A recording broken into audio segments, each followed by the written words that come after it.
Amen. Say man. How y'all doing out there? Welcome to the Rich Souls Podcast. I am your host, Bayav. We have another great episode for you tonight. Um, I got Rounds in the building with me. I got Alicia. I got Brett Holland in the building. And we got a new face. My good brother, K Reese, the prophet. How y'all doing, man? All is well. How you doing? Just chilling, man. Just chilling. How y'all feeling tonight? Feeling good. Good. How y'all feeling?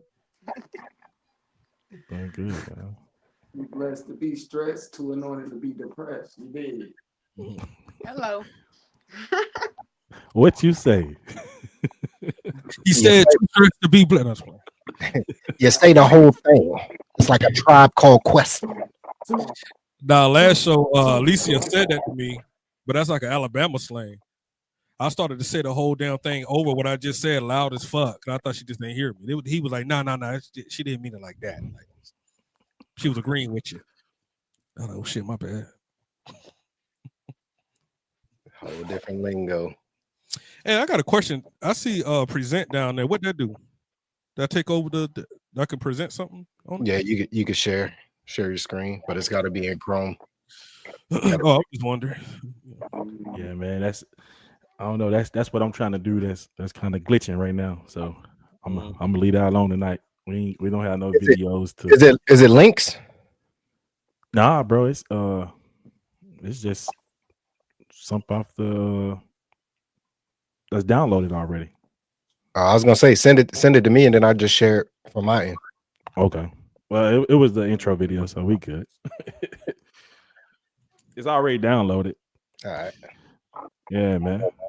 So we gonna jump into these hot topics, man. So tonight we're gonna start off with black sheep, and we're gonna speak on that. I guess we'll go around the panel and let everybody, give us some stories.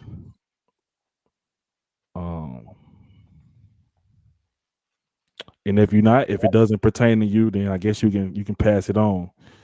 But so I guess we'll start with Alicia. I think she been waiting on this moment.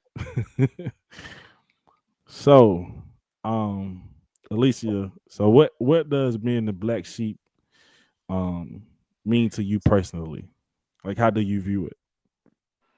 Well, in a way, I used to be so hurt by being that because I'm like, why is my family members or people close to me, why they count me out? Like, you be overlooked. That's the one who don't get the love. That's the one who been through a lot of trials and tribulations, like countless and countless of times. Like, and I honestly feel empowered that I'm the black sheep. The reason why I feel that way is because I feel like we always come out on top, no matter what. Like being the black sheep at the end, God bless you the most. Like them be the ones with the greatest testimonies. Them be the ones who help the next person, you know, overcome what they going through. Like what you went through, the next person could be going through that, and you can use that gift to help a lot of people. And that's what I do. A lot of people can relate. I click with people just for that reason because we have that very thing in common. Being the black sheep, being overlooked, but we are the ones that be like the dime in the dozen. We the ones that really be the sweetest ones that's down to earth, the gifted ones, the ones that's, us in our own way authentic. But yeah.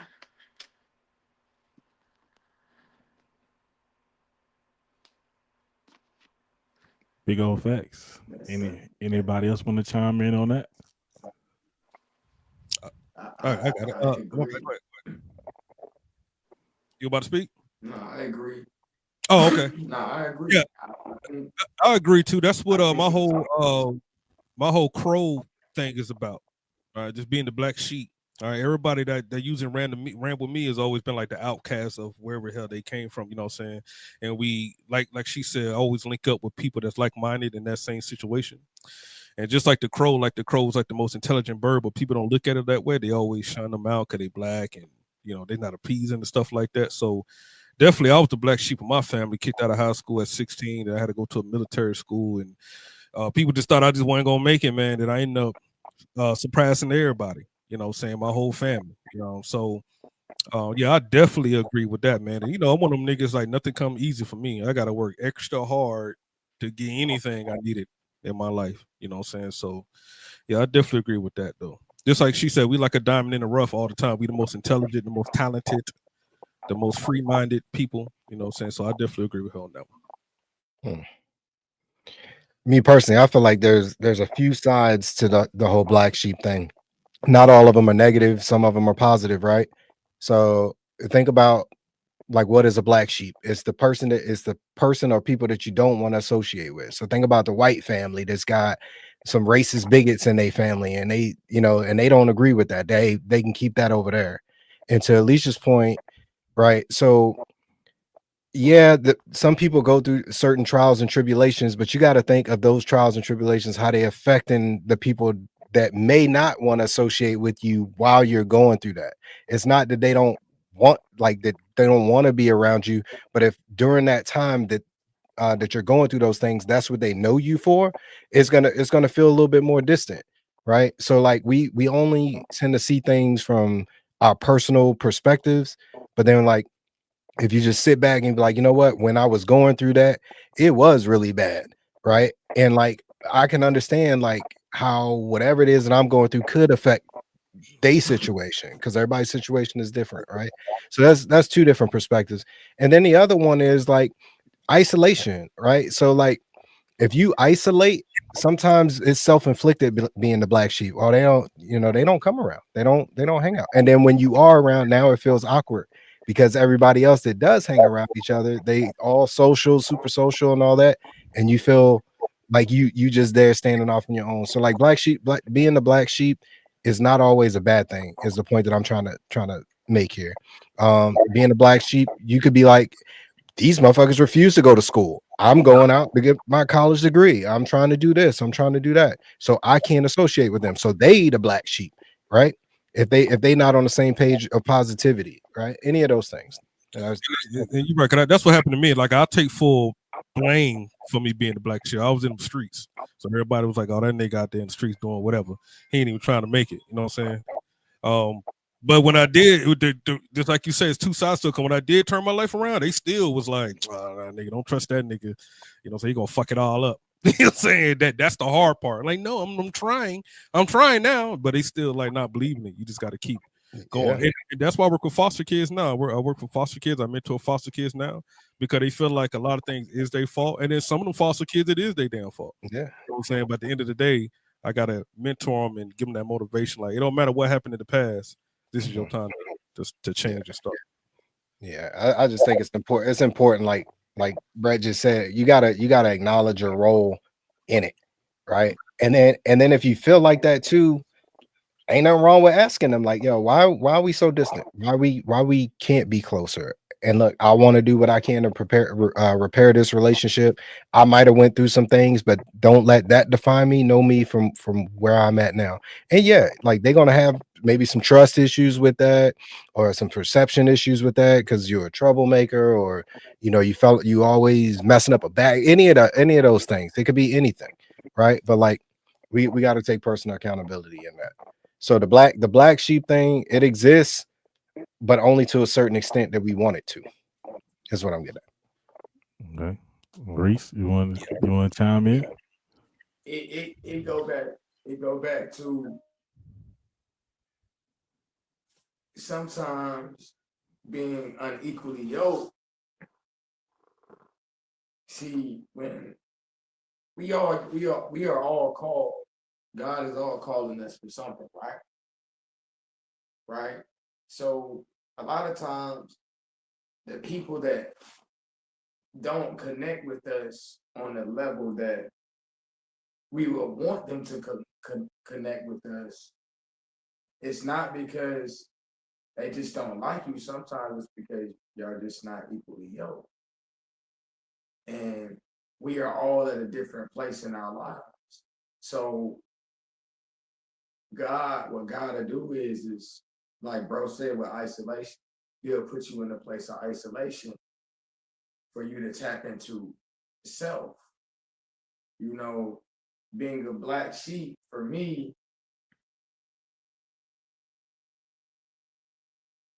I can't really blame nobody. I can't blame my mom. I can't blame my pops. It was at one point I told myself, like, nah, I'm gonna do what I wanted. So I jumped out there, and me jumping out there in the streets that's when I seen, like, all right, this ain't what it is. This is not what it is. But I agree with bro. It's not always a bad thing because it'll show you what you can do by yourself. I also think you're a product of your environment too. At the same time, in my case, I moved around. I never was in one school for 2 consecutive years. My whole life. So every year I was a new nigga somewhere. You know what I'm saying? And then when I got to high school, I think after I left up there in DC area, after I left there, I came back to Georgia. I was just like, I'm tired of this shit. You know, I was like you at this point. Like, fuck it, I'm just gonna do what I want to do. I just was never in school that much to even, and I still was end up being intelligent, but that school setting, I just ain't want to do it. So I started skipping school and getting to the streets and stuff like that. I just never got used to being in a school setting. You know what I'm saying? So that, it just depends. And some people they just want to do what they see on TV also. So it's kind of like, it's a lot of different factors, just like Mark was saying. It just all depends on what your story is. Yeah. The one piece we did leave out of there too is sometimes they just jealous. You know what I'm saying? Sometimes they just utterly jealous. Like you got, you know what I'm saying? Like, this one always able to do this, always able to do that. You know what I'm saying? And then another perspective is like they ashamed. You know what I'm saying? Like they ashamed of they past and the things that they may have done to you. You know what I'm saying? Or any of those things. But like the black sheep thing, like we say it so loosely, like it just covers the whole thing. And I don't think that's the way to look at it. I just think each individual person, like Kay said down there, like we all go through stuff, and sometimes that isolation away from the group will show you some things about yourself and areas that you need to grow in. All right. Yeah. So you're gonna wake up one day after doing a whole bunch of shit, look yourself in the mirror, and not be happy with the person that you see, and decide to make changes in your life. That's just how it go. And I did that in the Army. When I first got in the Army, I was still in them streets. You know what I'm saying? Fayetteville, running around. But I had to come to that point like, damn, do I want to make this a career or I want to go back home to Georgia? And I just had to make that decision. And that's when jealousy started kicking in. Because once I did start moving up that ladder, getting that rank, going to all these schools, they didn't even believe it. Like, he went to what? He did what? Like, now we get to that point. So, yeah, it all depends on your story. It go back to, it's like a mirror effect, right? A mirror effect is what happens when you start stepping into the light and the people in your family are still in the dark. It's resistance, because what happens, the flesh does not want you to tap into the new creation that God has called you to be.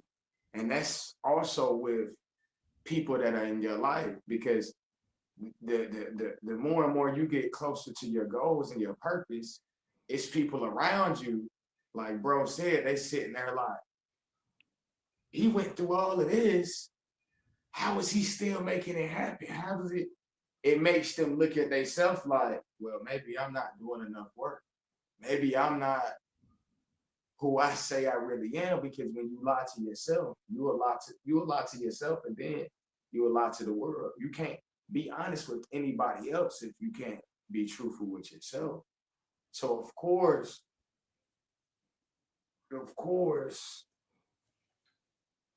it would bring off jealousy. It would bring off this envy or comparison. Comparisons are the thief of joy.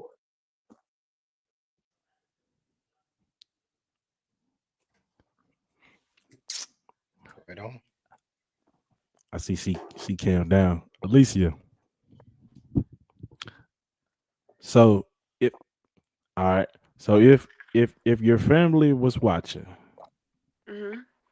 and they're listening to you speak on this topic, Right. like what would you want them to know? If my family was watching, like about this The specific black sheep. topic, Yeah, like being the black sheep. If they was watching this episode at this very moment, like what would be some things you would want to get off your chest about it? I know it's personal, but I would just, oh, that's easy. okay. I just recently went through a situation like this where all odds were like against me, and it was just me by myself. Mhm. And a lot of the times it do be jealousy. A lot of the times it do be what you're doing. Like when I dropped my music video, and a lot of stuff, a lot of people's feelings and true intentions came out when I dropped that video because they be that spirit, that envious spirit, like it just have people show their true intentions. The way I cut off probably about 6, 7 family members is crazy in the past couple days. And I just really want to say, like, why be jealous of somebody when they probably going through the most and been through the most than any of y'all put together? You feel what I'm saying? And honestly, I feel like it ain't fair because I'm a very sweet person. I'm very down to earth. I'm very cool. You know, I wouldn't really hurt a fly, but I can go there, but I choose not to. You feel me? So all I wanted to do was win. I wanted everybody else around me to win, but that wasn't reciprocated. So in reality, all I gotta say is they gonna regret it because, like I say, I'm gonna come out on top. That ain't a question. It's not a opinion. That's a fact. Like, and I ain't got nothing really too much else to say other than that. Straight up. And then the next thing, I guess we can move along with it, because it does ties in, generational curses. Oh, So who wanna lead us off with that? I just want somebody define what a generational curse is. Yeah, I was just about to say that. Okay, I'll put it like this: if a particular person in your family was a toxic individual, let's just say they was a addict, or they was unfaithful. I don't think it necessarily have to be anything physical, as in like a disease or anything, because that's dealing with genetics. I look at it more like the traits. So if daddy was a hoe, you seen daddy hoe around, then it passed down to you. If mama was a crackhead, you know what I'm saying? That's how I see generational curses. Alcoholics, it all runs in the same thing. So that's how I view generational curses. And I believe we all are I'm put like this, we all have some experience with that, because we, like you said Britt, earlier, we are products of our environment. So the things that we see, we kind of gravitate towards. So it's up to you to be a part of it, or it's up to you to not engage in it. You know the downfall with all this, man. I think me and Mark age down to y'all. I just think we just more educated when it comes to this point, right? A lot of our parents, they just didn't have the resources to even learn anything, or how to save money, or they weren't even making money like that to even learn how to save money and stuff like that. Even when it comes to like being on drugs and stuff like that, at one point cocaine was the drug in the 80s. You know what I'm saying? Like, and they was teenagers in the 80s. So it's kind of like, but as we got older, we start learning more things, more research is being done. I mean, as far as health, just keeping yourself healthy, different drugs, or how to save your money, or now we doing side hustles and stuff like that. You get what I'm saying? I just think now it's up to us, since we got that resource, that we can break those curse. I don't blame my mama for anything, because she was a single parent raising 3 kids. I mean, how else? What's the best she can damn do raising kids in the 80s and the 90s? You get what I'm saying? So now we making more money and we know how to save more money. But that's what my mama taught me. Like, you don't have to, as long as you as a parent tell your kids, hey, this is where I fucked up at. And I tell my kids all the time, like, this is where I fucked up at. I fixed it. So now I'm gonna tell you, don't even go that route. Just stay right here and then move on from here. You know what I'm saying? So it's that generation curse is kind of it's a tricky thing when you talk about our parents. You know, it was just a different day and age. And plus the cost of living is crazy now. I'm gonna piggyback real quick though. But what do you tell that young man that's listening right now that his father's not even there to give him that advice, or his mother's not there to give him that advice? Like, I hear what you say and I respect it, because that's your personal, that's what you went through and that's how you deal with it. But I mean, everybody's not as fortunate to have the resources. Well, let me say this though. We didn't learn from our parents though. Still, like our parents were still like, hey, don't do this though. Figure it out. Do the best you can. Figure it out. Do the best you can. I don't know what even to tell you to get out of this situation, but please try your best to get out of here. And that's when we ran into the military. We was lost in the. Think about it. We 17, 18 years old, running into the military, nigga. Like, that's how it starts. All right, well, I'm gonna go in here, get a career. Maybe it can start there. You know what I'm saying? Breaking that generation curse, and then we can pass it down. But even though I had my mama telling me that she couldn't teach me nothing, that's what I'm saying. She ain't had the resources or the education to even teach me nothing to move forward, right? So now, when I was to go to your question, to answer your question, I would have to explain to that child, male or female, like, you got to find somebody to attach to. You're going to have to find that person. All right, it's a positive person. Yeah, a positive person. A positive person. Trust me, it's a lot of positive people out here that would love to mentor somebody and bring them up. You know what I'm saying? But if they don't speak up, the kids still got to speak up. Like, hey, can you help me? Can you mentor me? You know what I'm saying? They still got to ask the questions, or we will never know. And that's why with these foster kids, I have to sit down with them every week and be like, tell me what's wrong. Of course, they ain't gonna tell me what's wrong at first, but I have to make them comfortable to let them know, like, hey, I'm here for you. You got to tell me what you need so I can help you get to where you need to be. All right. Anybody else want to chime in? If to piggyback on what Abe is saying with generational curses, right? So I only can speak from personal experience, right? So there was a time where, so my father wasn't in the household. It was my mom raising all 3 of them. So me finding out things that my father did when I got older, I never met this man. I met him at 14.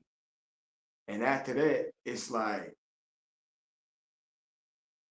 so my father did cocaine, right? Watch this though. I never met this man. I ended up doing cocaine. My father was in and out of jail. I was in and out of jail. It's certain things that when we speak on, we can speak on a worldly basis, but when we speaking on a spiritual basis, the things that our fathers, the things that our mothers did, spiritually will come visit you, because it's deeper than physical. So these generational curses, if you're not aware, and unfortunately, like bro said, our parents, how can a parent teach you something that they don't know? How can they even teach you about spiritual warfare if they don't know? So it's a 50-50, but generational curses are real. These things will try to attack you, especially if God is calling you to do something bigger than you.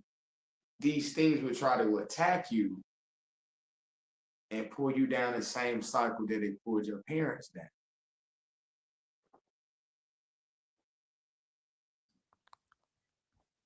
At least you like you ready. Yes, and I'm gonna go off what he said. I agree with him because that's how I look at things. The question was, what was my outlook on generational curses? All right, let's start off like this. I was adopted into a family that raised me. My mama and my daddy, they both. My mama could have no more children. The lady who raised me, she can't have no more children, so they had adopted me. My real mom is currently still in our hometown, Mobile, and she gave up all her children. She had like 9 of us, and I still haven't met my brothers and sisters till this day. Don't know who they is.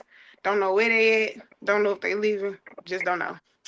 So me, I became a mother at 16, and then had another one again, and then supposed to have 3, but that one, passed on. But yeah, so I'm like, my version of a generational curse is you doing something different than the previous generation before you. Like me doing what I'm doing right now, not giving up, whether fall this down or not, just being a mom, just continuing to do what I'm supposed to do. And that's breaking generational curses right there, because you doing something different than what your mom did.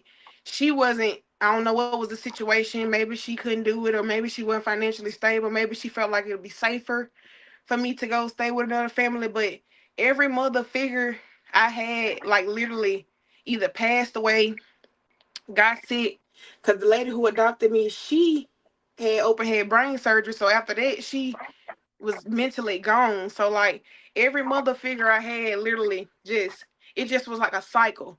It kept going over and over and over and over. So with that came a lot of trauma. So trauma definitely be passed down from the previous generation. If it never was healed, never was taken care of, it's just gonna keep passing down. And I caught myself being angry, almost like, oh my God, I can't do this. The devil be trying to sneak ways into where you can't do what you need to do, but you just keep going and you just do what you gotta do.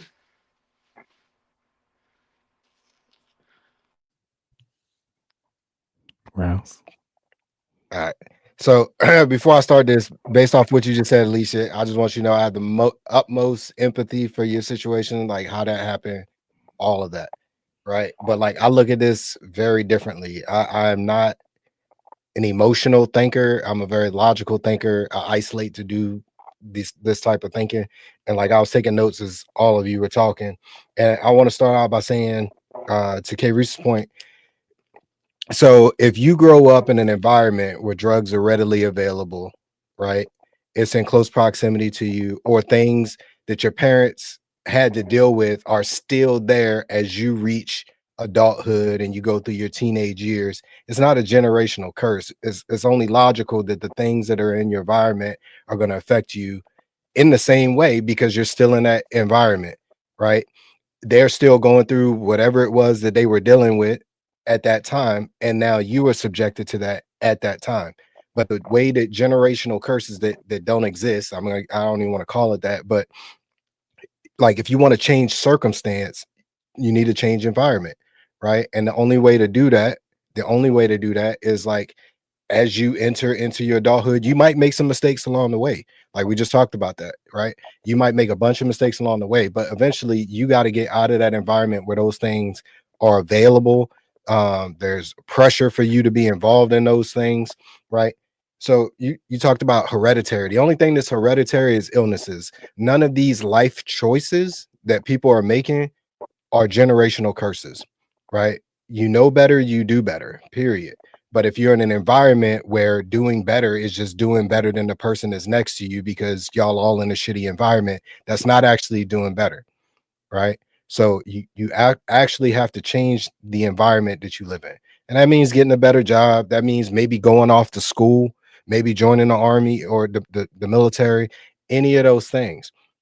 But we got to stop saying generational curse like it's something that is passed down from a parent to a kid, because it's not. It's not unless the only way that it's passed down is the environment that you are in forces you to make choices that are not conducive to your well-being or to your life, right? Real quick, Go ahead. just want to agree with you because me personally, me and Mark Brown like the same person. Whatever I seen, I just said I wasn't gonna do that shit. You know what I'm saying? I just got the fuck up out of there. But I don't want to, like I said, I don't want to call it excuses. All right, I'm not gonna call it excuses. Okay, but a lot of people use that for the reason why they doing so. It's like, you know how niggas use zodiac signs, like, I'm a Cancer, nigga. That's why I do this. I do not play that game at all, right? I just think that's just who you are at the end of the day. But like he said, if you still around that environment though, yeah, of course you're gonna fall into it. I just think, person like me, the environment I was in, we had crack houses and everything on the street. I would just look, hell no, I'm getting the fuck up out of here. You know, so it just all depends. I think it all depends on the that's not incorrect, right? Because like if you're in an environment that doesn't require you to be headstrong, right? Like to basically be a free thinker, everybody is doing the same thing. You know, everybody wants to go here, wants to hang out here, want to start drinking early in your teenage years and partying and bullshit. I did that, you know what I'm saying? But at some point, like going back to that black sheep thing that we talked about, you're gonna wake up, you're gonna look yourself in the mirror, not be happy with the person that you are. And then when you have kids and you take them out of that environment, you're going to do everything in your power to make sure that they are not going through the same things or falling into them same traps that were available to you that you narrowly escaped, right? Like that's just how it works. Only like generational curses, when people talk about it, like especially financially, like Brett said earlier, like in the 80s and the 70s and shit, when our parents were, they weren't making no real money. You know what I'm saying? Like, and there's a thing called redlining where like they couldn't buy a house in nice neighborhoods and shit like that. So their investments were trash, basically. No matter, and it was forced upon them. But that's also not a generational curse. That's prejudice in a system that just was designed to make us fail and to keep us impoverished. But to say that is being passed down to a kid is crazy, because it's not. As time passes, opportunities start to present themselves. You have to have the wherewithal to make the right choices. And yeah, your parents should be influencing that, but also you get up every day, you go to school, whether it's elementary school, middle school, high school. You can't tell me that everybody in your school, including the teachers, are all negative and thinking that you're going to be stuck in this trap forever. Like that's not, that's what the rappers say. right? Like, yeah. Be nothing. Like all the teachers said that, nigga. Yeah, like why would all of them say that? You know what I'm saying? Like you ain't got a track coach, a football coach, a athletic coach to be like, hey, this is what you need to be doing. You understand what I'm saying? So like it all comes down to choices, right? We got to start, because when you start saying things like generational curse, to me, that's already submission. It's like you giving up. Right? It's like you giving up. Like it's the ultimate excuse to just be like, I don't have to be nothing. And I'm comfortable with all of this shit that's going on around me, you know, and I just got to do a little bit better than the person next to me. You know, they made $400 this entire month. I made $500, so I'm good. But my mom, right? Like, she was 14, right? She got up out of that hood though. She went into the Air Force for a little while, but my sister was seeing something, right? Now all my parents there, all my grandparents is there, but that didn't stop me from like keep moving, because none of my kids don't even know what generation curse is. You know what I'm saying? So they just see me going to college and see me doing a lot of stuff. But it's all about your mindset, man. Like you just gotta, just like right now, Lisa, you dropping bars now. That is the start. Right there, you using your brain already. You just gotta multitask with it. You know what I'm saying? You smart enough to write full songs, you know what I'm saying, and do production. You definitely already out of it already. You're already out of that curse. You see what I'm saying? You just gotta just embrace it and just keep going forward with it, because you're already showing everybody and your family that you smarter than the rest of them niggas off top. Like I said on the last show, there's only 1% of us that can do this shit. You get what I'm saying? Like, and you'd be amazed how many people cannot rap, cannot put together bars, or cannot get on this mic and speak. You know what I'm saying? So you got it already. Everybody got it already. You just got to embrace it. When I went into the Army, that's when I embraced the shit. I had a GED. Now I got a master's degree. I just embraced it right then and there. Like, all right, I got this GED. I'm in the Army. And just make something happen. Just kept going with it. And you're going to make a lot of mistakes, but I just still was just pushing forward. I just couldn't go backwards. let me chime in a little bit. So, I know the viewers probably disagree, with the. I'm gonna just put it like this because I think everybody here has a different story, and I'm gonna put it like this. So I wear that black sheep thing like a medal of honor, like a badge. That's just my perspective. And I think somebody said it earlier. You can almost become a black sheep by being different. I think Round said that, which is totally true. But I do want to say generational curses are a real thing. It's just up to you to make the decision if you're gonna fall in that cycle or not. And I feel like that's basically what everybody can agree on, right? Yep. Right. But I just don't want to overlook it as if it's not a real thing because it is a real thing. But you just can't use that as a crutch or excuse. If I know my pops was this and that, I want to be better than him. And I was always told the goal in life as a man, this doesn't apply to you, Alicia, but the goal in life as a man is to be better than your dad. That was told to me. I don't know if anybody else heard that before. Um, but just make better choices. Those the things that people say that are generational curses, those should be the no-nos for you in your life. If you know what they are, okay, I don't want to smoke crack. I don't want to drink. I want to be a parent. I'm gonna do that what I gotta do for my children. Like, so that's how I view it. But I wouldn't dare say that it's not real. I just always say that it's up to you and how you I'm just gonna play both sides. All right. play devil's Yeah. advocate. Yeah, it could be real, but also a lot of niggas use it as an excuse. Right. Just like the white, like when I was coming up, my uncles, the white man holding us down and shit. Like, you know what I'm saying? Like, bro, like you got to get past that.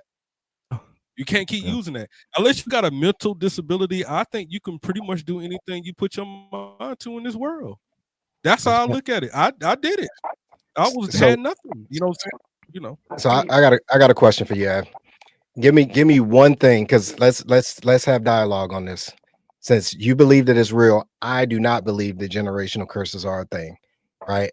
So give me one thing that you think that is a generational curse. Toxicness. What is it? Toxicness. Toxic. Okay. So in the black family. Okay, so let's dissect that one specifically. Parents. So is a kid being toxic or growing into a toxic person, is that a generational curse, or is that exposure to trauma that he received from his parents that were being toxic in front of the kid?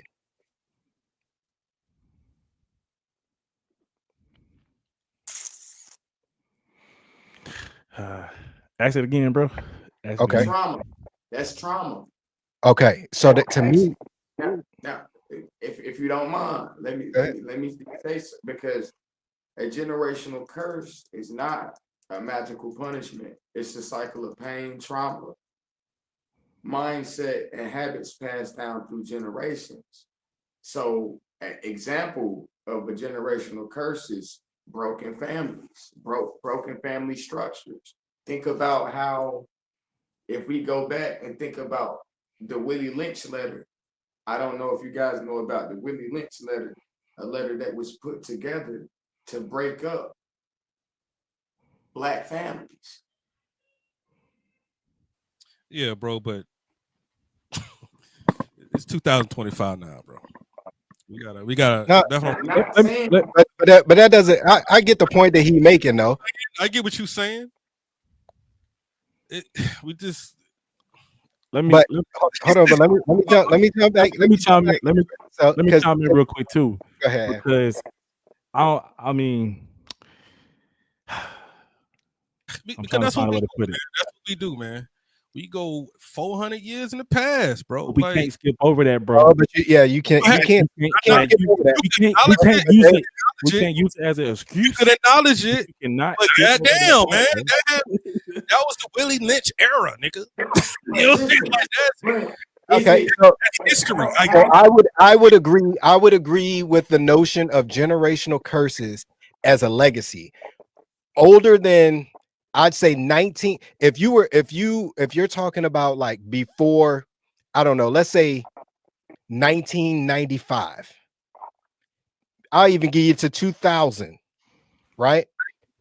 Any period before that, I would say, okay, yeah, some generational curses. But again, it goes back to systemic racism, right?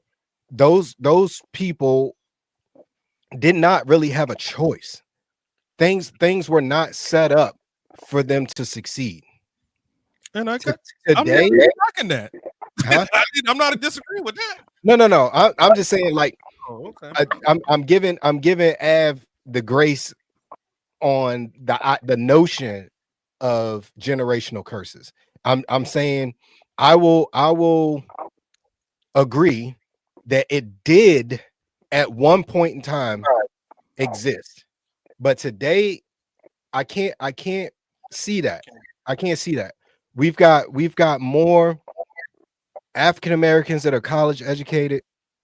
We've got more Black women who are college educated that are in better positions employment wise, higher roles of responsibility, men that are way exceeding standards on all levels, more present fathers in homes today than any time in our history. Right. Than any time in our history, bro. Yes, the incarceration rates of Black men are still high. We still deal with that, right? We also deal with ancient baby mamas that will make it seem like you leave. Not, I'm just saying in general, right? Like, will make a man not want to be present for kids, because there's a myriad of reasons why men aren't in the household raising kids, right? So, but to say generational curse, you weren't, you know, my dad wasn't there, I don't have to be there for my kid. I don't think nobody Crazy to goes me. into parenthood thinking that ever. Like, but And I did the exact opposite. See, we gotta think, bro. It never was solved, bro. We're saying, you said the Willie Lynch letter happened 400 years ago, right? But if we look I didn't say right that. now in 2025, how many broken homes and broken families are there right now? But what that got to Let's you still trying to my So, home ain't broken. to say, My to brother's say home ain't broken. generational curses, They have home ain't broken. to So say- it's a choice at the end of the day, bro. but It's, to say it's not real. actually I is, almost but- think it's no way you're gonna say It's- that way back then is still the reason why it's broken homes it's the today. bigger picture, There's no bro. way. I can't agree with that one. It's That's bigger than us, bro. it's so far back there, bro. Like what you're saying. Like I said, I will give the grace and say I will agree with you all the way up until even, and this is stretching it for me, because like to the year 2000, I'll give you all of that. 2000. I am though. I'm just gonna go to year 2000. I'm gonna capitulate that idea that the effects of slavery, Jim Crow, redlining, all of those things were still in effect so much that they affected people generationally till the year 2000. But today, At 25 on that, You too, have- bro. you have a choice. Hold on, you have a choice where to go buy a house, where to send your kids to school. Look at the Constitution, bro. Look at the Constitution, bro. It's still in effect right now, bro.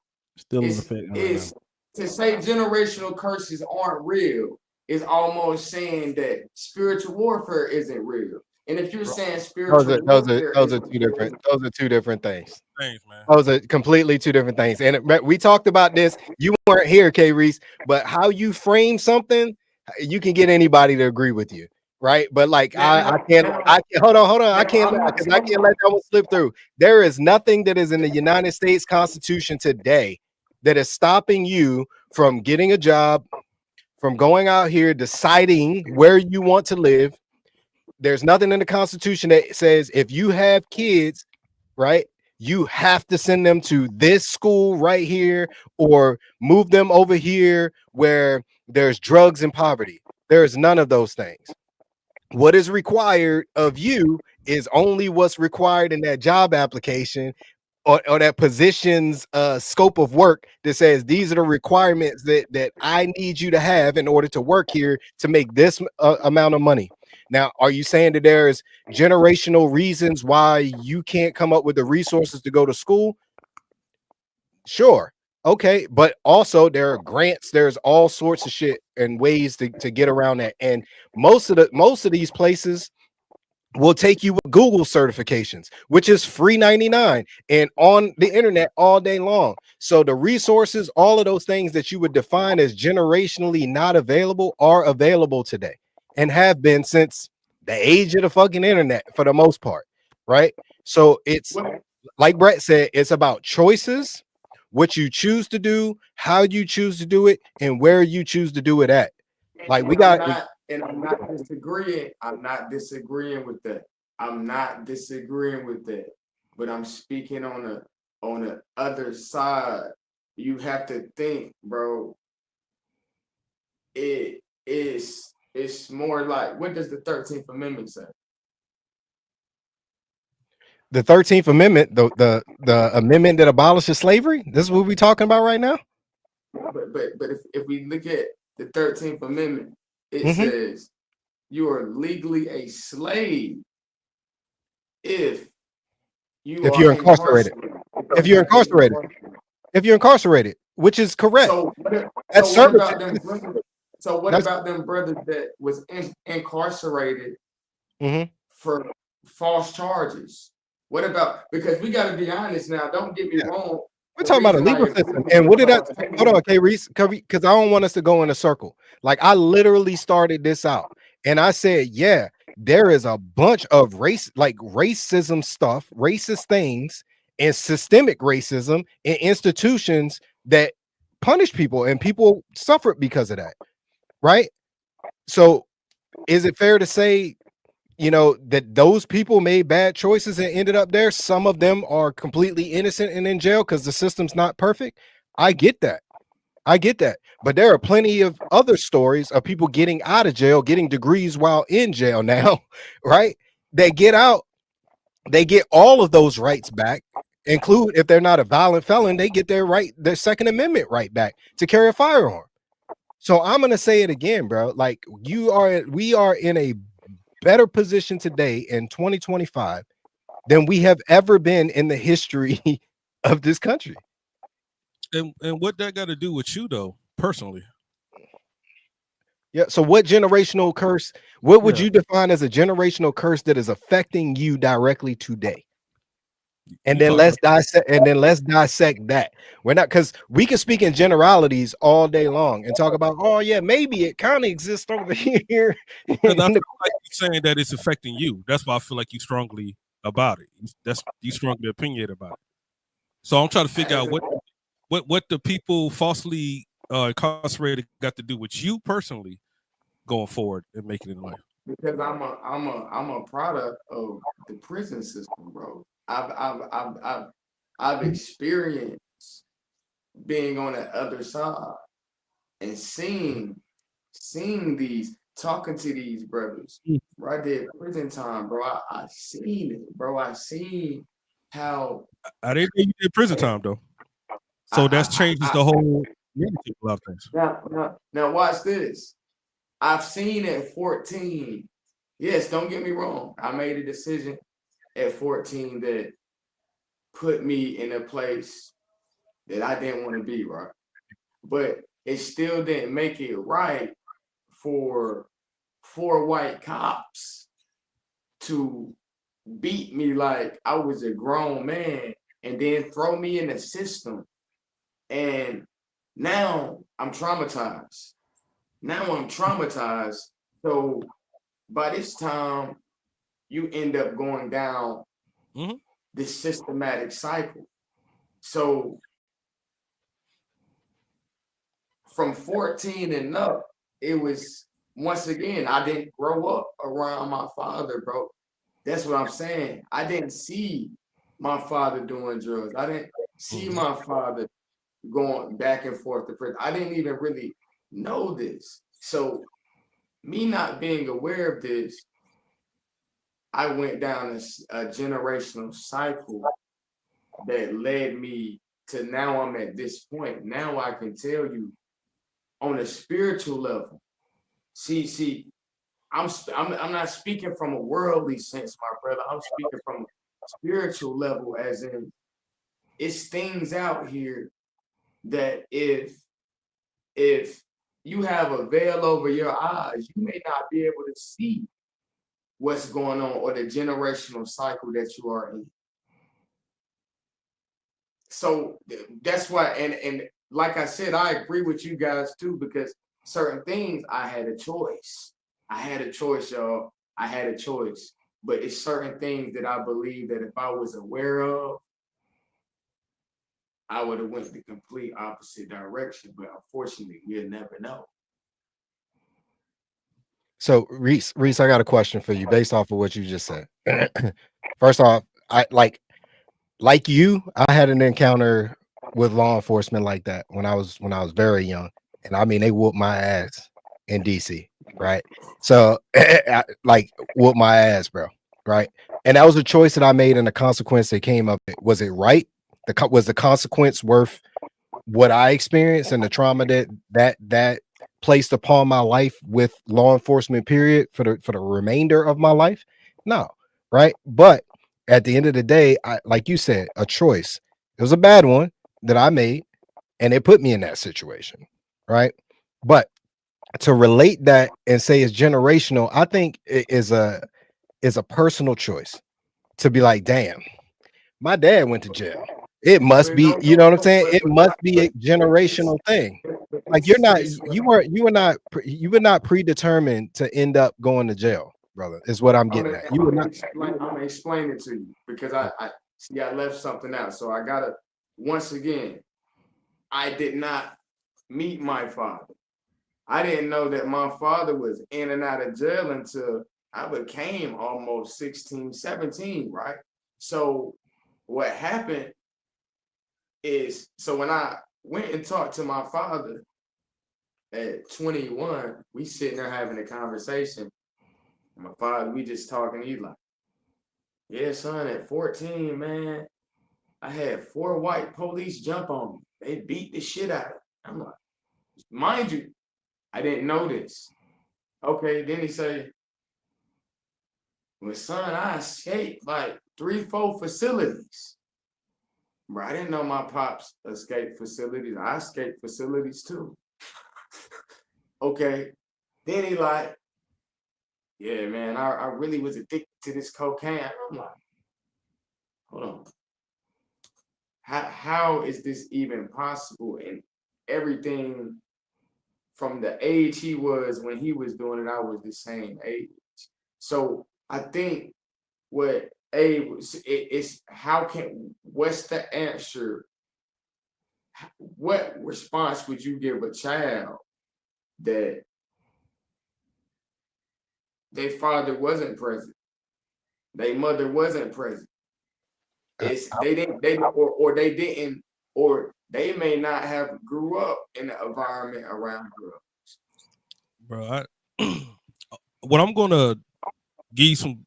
What I'm gonna agree with you at is you threw in the in and out of jail part after the initial conversation. All right, I was just speaking for this people that's out here living their life. Period. Okay. Now you've been to prison and stuff like that. Oh yeah, of course.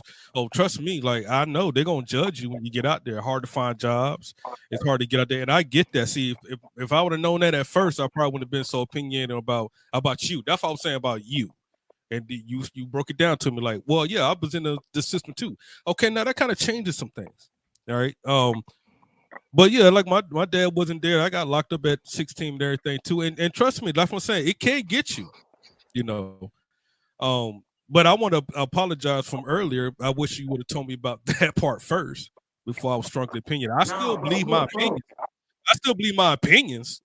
You know, but of course, if you've been into the system, oh yeah, that's on your record. Like now, not even white people, black people wouldn't even hire you for shit like that. You know what I'm saying? I don't know what you went to jail for and all that, but I definitely get on that part. I will agree with you on that one when it comes to like, no, go ahead. So I'm still gonna K Reese, I'm still gonna disagree with the notion of generational curses. I will, however, agree that your situation could lead to being tied up in that system, which is systemically racist for people who look like us, right? And like Brett just said, it is absolutely hard as hell to not be perceived as something other than a criminal once you're in that system. Also, let me say this too, because I don't want anybody on this panel at all. Like when I'm saying stuff to take it personal, I only speak in generalities about what information it is that you're giving me. Is not targeted, directed at any one person on here. I'm just giving you my opinion and what I believe. And I don't believe in generational curses. I think life is yin and yang. You know, you got the strong-headed side and you got the calm side. And sometimes the yin gets ahead of the yang and you make some off the wall decisions, and then the yang is like, woe is me, and I gotta fucking try to figure this shit out. Right. So like it just happens that way. And the definition of that, ladies and gentlemen, is life. Like you're gonna have ups and downs. But K Reese, I have one more question for you, specifically on what you said. So you said you never have met your dad until this point. Where did your dad grow up in the same environment that you grew up in, but just in two different places? Nah. Okay. That your dad growing up or go through his issues in an environment that goes back to what we were talking about earlier, the environment, the availability, the resources, the vulnerability, and the proximity to all those things that he ended up indulging in.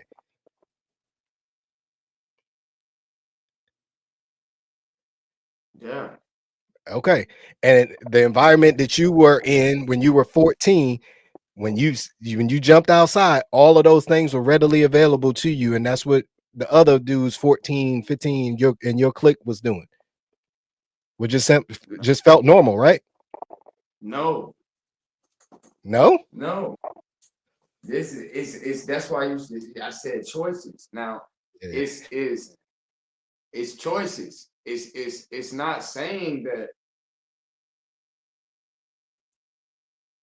like I said, I'm agreeing, but I'm also agreeing with generational curses are real because I've seen it firsthand and I've spoke to people. I've went through a cycle of studying it on a spiritual level, even with God, because you got three type of people, right?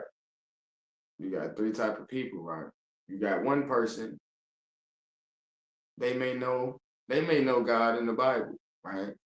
You know, you got the other person, they may know self. You got the other person that knows the power that God put in them. He knows the word. He knows thyself. The other two are obsolete.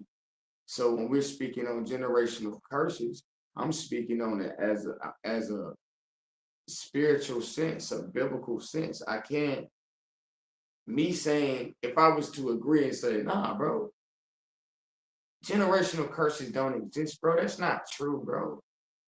That's like me saying what God has shown me is not real. It's irrelevant. That's me saying, that's for me, that's like me, that's blasphemy. Like that's so say that last part again. You said that's blasphemy. I said for me. Before that, you said if I believe what? If I agree that kind of goes against, that's like me saying that you don't have faith, in your God. And so I'm glad that we get to that point, because like this is why I said I didn't want to really like touch the spirituality part of it, because if you are of faith, right, there's no way that like you look at your God and be like, he would allow me to be cursed. Like from that's my opinion, right? Like if your faith is and your belief in Christ is strong, like there's no way. Like curses, nah. The man that I pray to doesn't do curses, right? But he does free will. He does free will. He gives us choice. Yeah, he gives us a choice, but sometimes we also go through consequences, like you say, from making them choices. And you say, right, this the God I pray to, he wouldn't curse me, but guess what? Like you say, it's a Real saying peace, that be like, many are called, but few are chosen. So with that being said, some people go through harder things than others because God is personally shaping that person to know how to be strong, to know how to handle when things come their way. And I understand, you know, you say it ain't real, or you don't believe that it's real, or you don't, you're looking I at don't it from a believe in the logical title of it. That's all. and I feel like, hold on. I Take just your feel time. like God, I be nervous. God be, cause I believe I feel him on that because I look at stuff from that perspective too, coming from somebody who, like you say, know their relationship with God. You feel me? So most people go through things because of the place God is trying to take them to, and I look at it from that way too. Like if you look at the actual definition of generational curses, like you asked Bayav, you was like, did that child grow up in an environment where he seen certain things and that was trauma? But the definition of generational curses is trauma. It's not an actual curse like a spell, but it is generic traits, traumas that the last person had being passed down from generation to generation. Because, like Kyrie said, it's never been healed. So yes, I get what you're saying. You have choices and you're looking at it from a logical point of view, but spiritually, it's never been healed. So it's continuing to keep going and keep going. But like you say, you decide to do something different than what your parents did before. Like, yeah, it's trauma. You might see your dad and your mom arguing all the time. So you get a man, now you and this man is arguing because you don't know how to love. You have trauma where you feel like these men do these women this way because of what you've seen. But your mom previously, before you, never had a successful marriage, and your mom before that never had a successful marriage. And then, or you can do like your daddy beat on this person, but before that his dad beat, so it just keep going. It's a cycle. It's a generational curse. But yeah, that's just me. You I you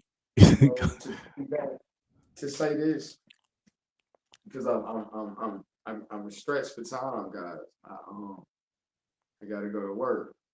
Um, to say this, first off, I love the conversation, man.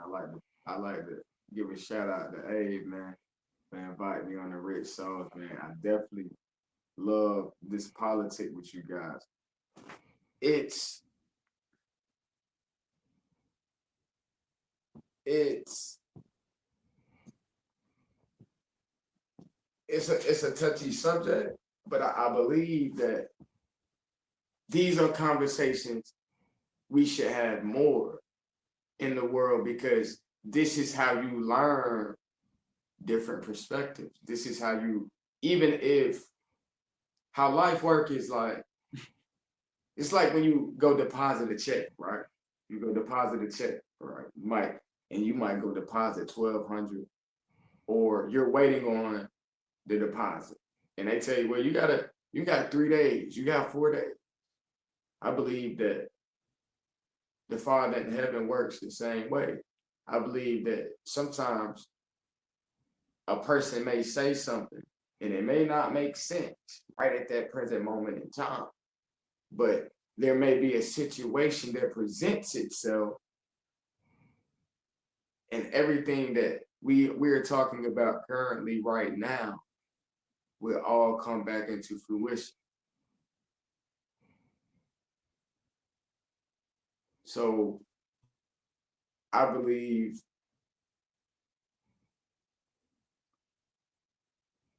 we all do have a choice. The great thing about the Father in heaven, the great thing about the source is that he gave us free will. So on it's duality. you got good and you got bad, right? If there's no good, there's no bad. There's no bad, there's no good. Generational curses are a part of life. But people do make it an excuse. So, well, my father wasn't around, so I'm not gonna be around my children. Hold on, what? That well, you're doing the same thing your father did, or my father was on drugs, so I just kept doing drugs. One thing I believe is regardless of what any human being, because it's 8.2 billion people on the face of the earth, supposedly, what they reported anyway. God, he knock on everybody's door. Everybody just don't ask. So a lot of people don't have the discernment to see that it's a generational cycle. Because what they'll do is they'll keep going. And by the time now I'm 60, I haven't got anything accomplished. Now they become aware. But see, by that time, it's too late. Blessed enough, it seems as if we all of us that are on this podcast became aware of certain things and said, you know what? Nah, I can't go down that road because that's not gonna get me nowhere. So that's why I believe, even with slavery is a mental thing. Some people say, Reese, you sound, Reese, you sound like you don't know what you know. It becomes a choice when you decide to move with that in your mind. Well, I'm broke. Oh man, I just don't got enough money.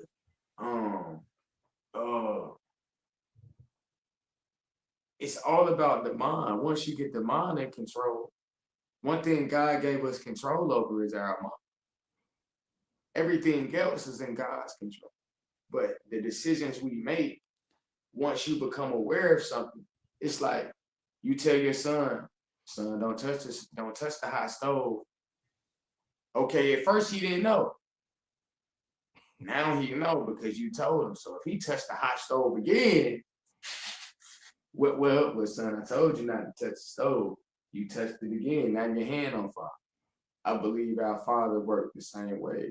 You have to go through cycles. You have to go through these curses to become aware. But if you don't become aware, or you become aware and you do the same thing over and over, that's the definition of insanity.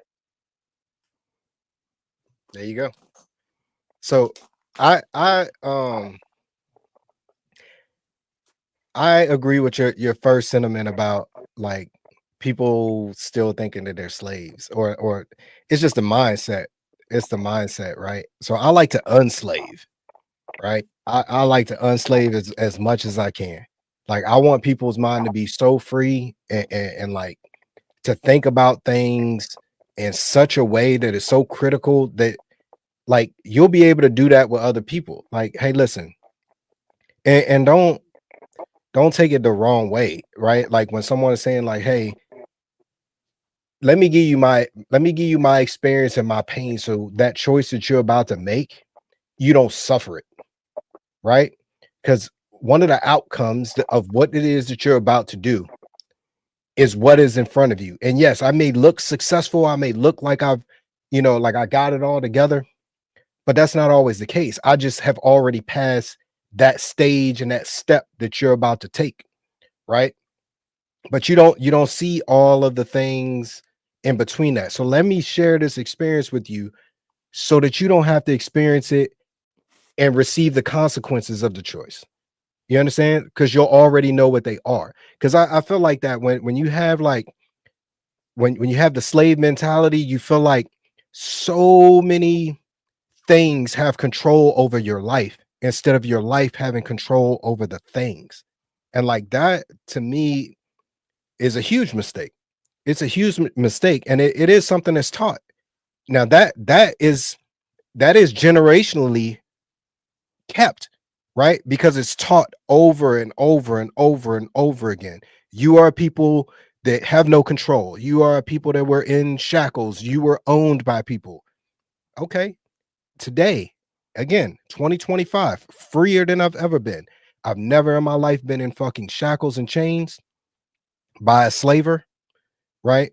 I've never in my life not woken up thinking like, hey, I can't do something better today. Or if I did have those type of thoughts, someone wasn't over there, rather a friend, buddy, mentor, coach, somewhere be like, Mark, what the fuck is wrong with you today? Because I like to smile. I love to smile, right? But you also need something to smile for. And sometimes I get it, like shit be dark, right?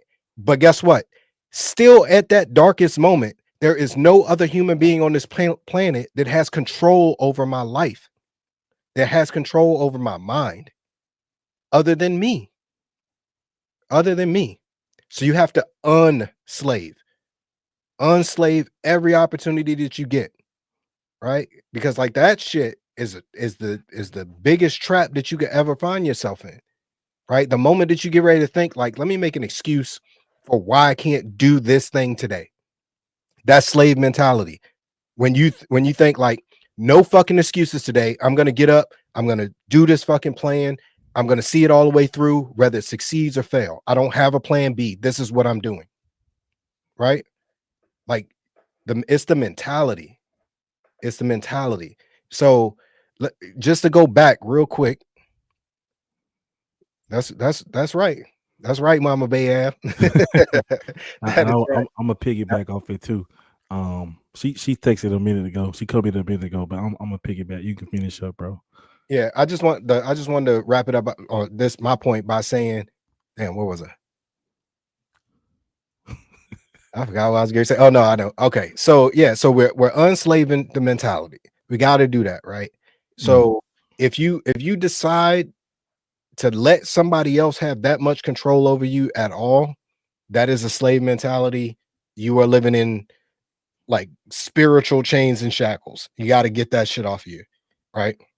Stop letting past events, things that happened around you, to you. Yeah, it's trauma. It's trauma. Like I get that. Get healed. Get healed. Go see a therapist. Go talk to somebody who's been through something similar to what you've been through. Ask them how they recovered, right?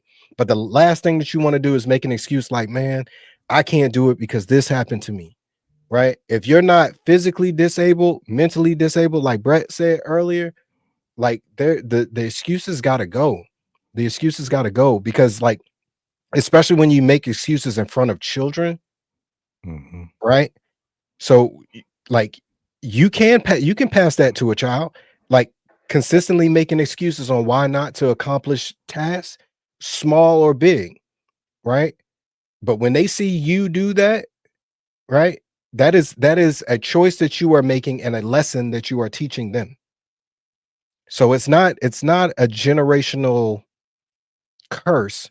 It is a pattern of life choices that you are making that is influencing the next level under you, right? They are in your close proximity. They watch with their eyes everything that you do. Right? So, yeah, go ahead. So by you saying that, would you just recommend as the culture that we just rename generational curses? Because I mean, obviously, it is to me what I just picked up is you just renaming it. You're taking generational curse and say a pattern that's being passed down. So man, just block it out your mind, man. The problem I have with the title is not the word generational. It's the word curses, right? Because a curse implies like, oh, I was preordained for this to happen to me, and that is not a fact. That is not a fact. And I don't care which one of the things that is written in the definition. Obvious. I didn't write that definition. I assume that you pulled it from Webster's dictionary or Google. But there is some truth into what is considered societal norms. If we consider smacking a woman domestic violence, and that is agreed upon amongst the society, then that's what you call it. And I get that. That doesn't that doesn't mean that that's what my belief system is. You, Yeah. you understand what I'm saying? You have faith. If your faith is strong, you don't believe in curses, right? So I will say that certain things are hereditary: illnesses, diabetes, mental health issues. Because we talked about all the trauma. If you got spanked, and I try my hardest not to spank my kids. There's a threshold that's high as fuck for me to have to spank my kids, right? But like you grew up in the 80s and 90s, you got your ass beat, right? That era So, is real close so to the. I could have like been like, oh, you brought home a D on your report card. That's spanking, right? Which is what happened to me. But if there was a such thing as a generational curse, my kids were just predestined to get their ass whooped because they have me as a parent. I think not. That's not how. Like it doesn't compute. Right. It doesn't compute. So I have a choice to make, right? And I understand, like Brett said earlier, our parents did the best that they could with what they had. And when you know better, you do better. They didn't know better, so they couldn't do better. Right. Right. So it is on you, though, to make the choice step by step. Right. And some of them choices are hard as fuck, because like some of them might be like, man, there's real money over there, or there's a real opportunity for me here. But the consequences of not being successful on that thing could be life-changing and detrimental to your family. With some people, even if they knew better, they never had the resources. Remember, it's always gonna take a village. It ain't no man or woman out here that done did it by themselves. I don't care what they say. I agree with that. Well, talking about I'm going to disagree with that. self-made So it depends on what. It depends on what age you're talking about, man. It depends on what age you're talking about. If you know better, you know how to get the resources as an adult to go do what you got to do, right? You just gotta, like you said, you gotta link yourself with like-minded people. One thing I'm gonna give, I'm gonna give Alicia, y'all do got a little hard. I got it, bro. Y'all got a little harder. My mama was 14 raising kids. I get it, but she found that way though. You know what I'm saying? It was hard, but she found that way. I get it. My uncle was in and out of prison, stuff like that. They still found that way though. You know what I'm saying? It took a minute, but it still found that way. And I never heard them say my mama had never said no excuses. Like, well, not to us. Of course, she ain't gonna tell it to her kids. But at the end of the day, she found the way through. And then that's what got passed down to me. It don't matter what's in front of me. I'm gonna find a way to get around it. Now, as the older I get, I don't care what's going on. If I know better, I'm gonna figure out to get the resource to do. Like I'm just gonna do it on my own. Now, when you talk about a village, now you're talking about raising kids. See, that's a whole different thing. Once you're an adult, hey, you got to get out there, buckle up them boots, and how old are you, Reese? No, I'm 29. But Okay, you still got a lot of life left to live, my man. No, I still, even right now, bro, I still got a village. I got people that I didn't have coming up, that before I'm about to crash out or before I'm about to, because once again, it's 8.2 billion people on the face of the earth. It's no way anybody can tell me that God made it for you to get through problems without a village or by yourself. It's all right, I'm just going to say my piece, and I'm just going to leave this thing alone, man. The way I look at it, I don't think of none of that shit. I don't think of none of that shit in the past. I don't think of none of that shit, bro. I don't think about it. And I'm from a small town, South Georgia, nigga. I promise you, nigga, I seen all type of racism. I've been attacked by cops, and we protest against cops and everything. Once I got up out of there, I just didn't think about it, because I thought about it. Any little obstacle that got in my way, I'm going to use that as the reason why it got in my way. So whatever got in my way, I just figured out a way to go around that bitch. Or it just wasn't for me. Some things just ain't for you. You know what I'm saying? I don't think about none of that shit, because my homeboys that think about that shit, they always use that shit as an excuse why they didn't get somewhere. And so me personally, I just block it out of my mind. It could be there. Yeah, it's there. Yeah, it's there. I know it's there, people. I know. But I don't even, it's so far out of my mind, I don't even see it, because I'm focused on me and my family, me going forward. So let me jump in real quick, Brett. This is the last, and like Brett said, this is the last thing I'm gonna say on this. And this is, I'm gonna explain something to you, because like as a civilian, now I'm a civilian too, but As a civilian, I think there is times that you're going to be broken down. Period. I'm gonna tell you this: day one of boot camp for the Army starts the teardown. Everything you was, everything you used to be, everything that you think you are, they destroy that shit. They destroy your pride, every possible thing about you, right? In your makeup, other than what's the word that I'm looking for? Other than your morals, right? Other than your morals, because they want you, obviously, they want people with good morals and good values. So that should already be established. But they literally destroy you, right? Break you down to nothing, make you feel lower than low. And slowly by surely, they start building this one key element that makes you survive every situation. And it's two words: intestinal fortitude, right? That is the ability to overcome, to embrace the circumstances that you are in. And like, I really wish that that there was a way for me to explain this in other terms, but this is how I have to.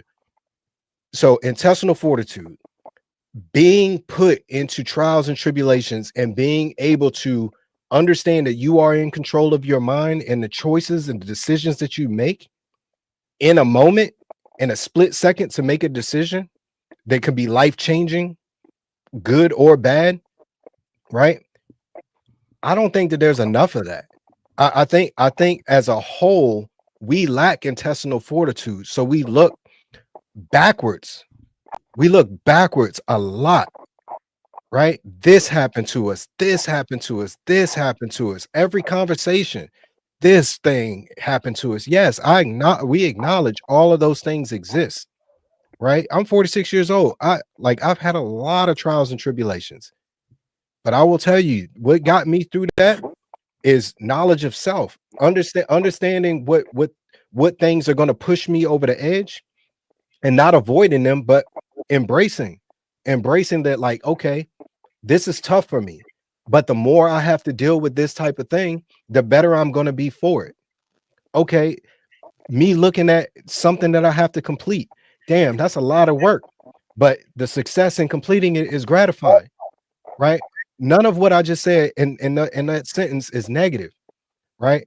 But the more that we just focus backwards, we get stuck. We get stuck, and then starts the cycle. And then if you have kids, it's exacerbated, because now that's not a curse you're passing to them. You are physically and mentally showing them that this is acceptable behavior. This is acceptable behavior, and it's not, right? That's all, and I'm gonna leave it there. And sometimes you need to hear that. Everybody need to hear that, man. You need to hear both sides. We need to hear both sides of the fence. Yeah. Sometimes some people need to tell you, hey man, just fuck it. Go get that shit. Fuck all that bullshit. Just go get it. Sometimes you need to hear that shit, man. That's what happened to me. Stop crying, nigga. Get up and fucking. I ain't saying you was crying. I'm saying when I was going down, when I was bad, they nigga stop crying, get up and get that shit. Like, ain't nothing gonna change. Just go get it. I will say it, not y'all's generation, Alicia and Reese, but the ones right behind y'all. I feel bad, man. Like I honestly do. I honestly do. Like I see the kids getting off the bus when I go get my kids, and I'm looking, and I'm just thinking to myself, man, like what is going on? Yeah. Like what is happening? Like it's wild. Like what is happening? Like the way that they talk, the way that, and I don't get me wrong. Like when we were kids, we said all sorts of little shit, but it just sounds worse. You kids don't even want to drive. Like it sounds worse now. Like it's a whole different level of, I don't know, like the terminologies that they use, how they talk and describe people with one words, and like it's just it's wild to me. It's wild. And I don't know, like you can't tell me that's the generational curse, because I don't know anybody who's born in your generation or mine that live like that, that live like what I'm seeing. Like it does, like, so I don't know. It's just different. They done started a whole new generation, and it ain't nowhere close to being positive, bro. And I think they take pride. Like, what's the Social crazy media. thing is they take pride in that shit. Like They do. they take pride in not taking care of themselves, being like super disrespectful. Like, it's just weird. It's weird.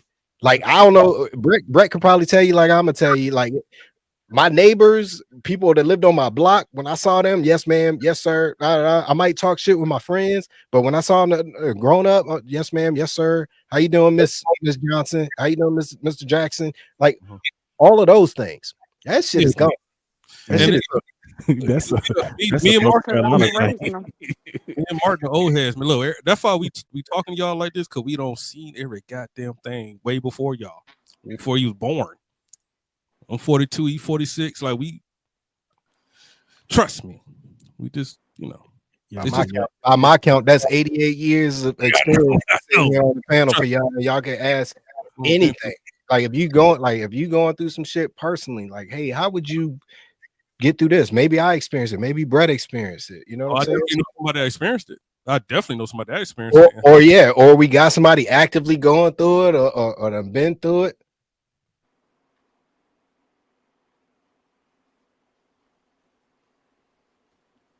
The silence got awkward.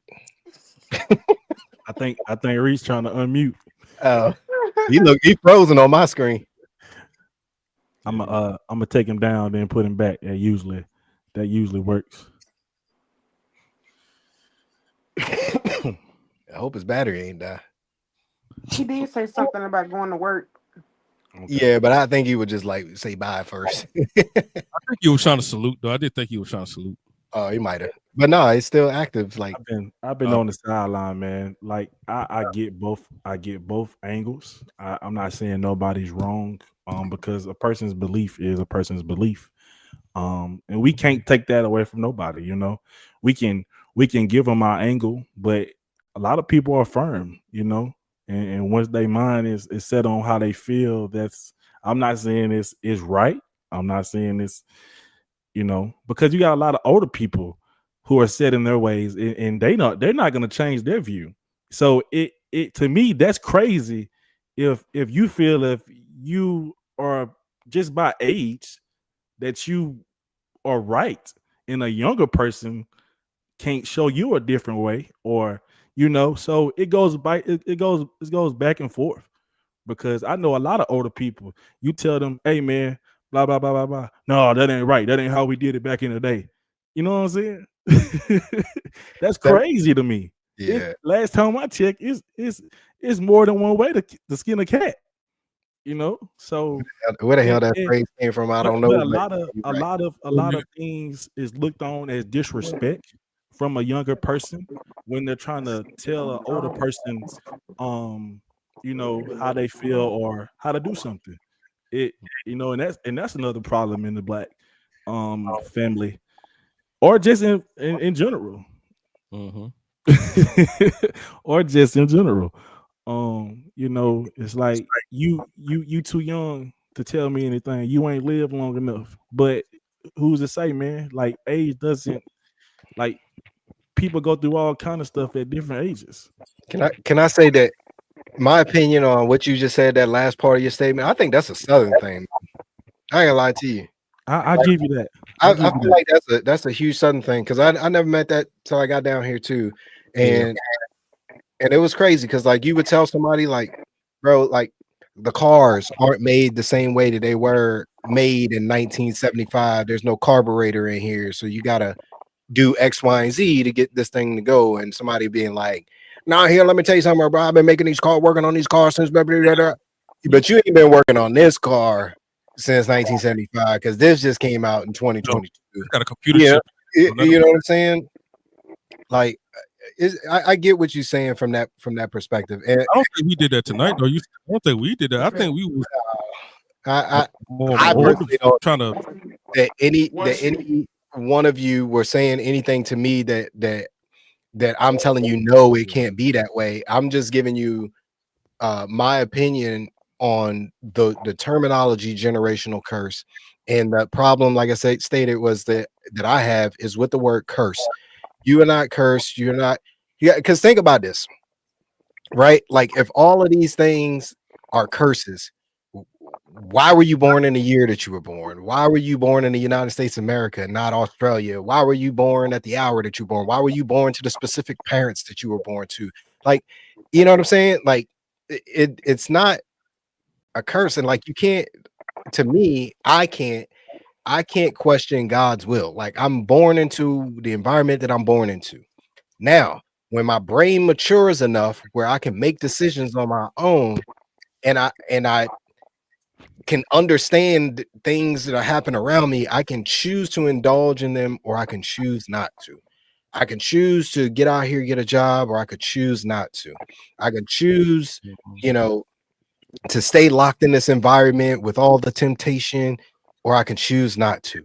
And I'm not saying like you got to go, from living in an apartment in the hood to a fucking 3-bedroom, 4-bedroom house. That's not what I'm saying. I'm saying find what you have at the same price point that you have, or a little more, and get yourself out of that environment. That's it, right? Same thing That's step one. little by little steps. Reese, I think Reese said he gotta pill out, man. He gotta go get that bag. Get to the money, everybody, man. Thanks for joining us, bro. Hey, Reese, I appreciate your insight and your opinions on everything, man. Thanks for joining us here. Thank y'all, man. Listen, it was a pleasure, man. Hope to see you back, man. Hope to see you back. And may the peace of God be with you guys tonight as y'all sleep. All right, bro. But Alicia, though, man, I seen my mama. Whew. I know what you're going through, girl. Oh my God, I seen my mama do it. Man, Reese, That was Reese 5 is- of Guess us. what? Reese Even is through my all mama. this, the 3 of us, shit. She was working night jobs, all type of shit. even through all this, it didn't stop me. I kept going. I didn't use, like you say, I didn't use it as no excuse. I Mhm. actually used it as ammo and fuel, so it just made me want to go 10 times There you harder. go. Yeah, I ain't gonna lie. I used to be the one that be like, oh, well, my daddy did this. If he would never did this, I would never went through this. Or my mama did that, I wouldn't be going through this. It's already predestined. It's already wrote. What we going through, we was meant to go through it. What lessons we learned, we was meant to learn it. And you just have to learn from. Earth is school. We are here. We are put here to learn. We are here to grow, meet people, and fulfill our purpose that God got for us. So that's what I'm coming to do. So it don't bother me no more. I don't sit here and cry, oh, I got 2 kids, I'm 23, I ain't got nobody to help me raise. Yeah. Do it yourself. Keep going. Help you And get you some And resources. re- Just keep and going. remember that they watching you.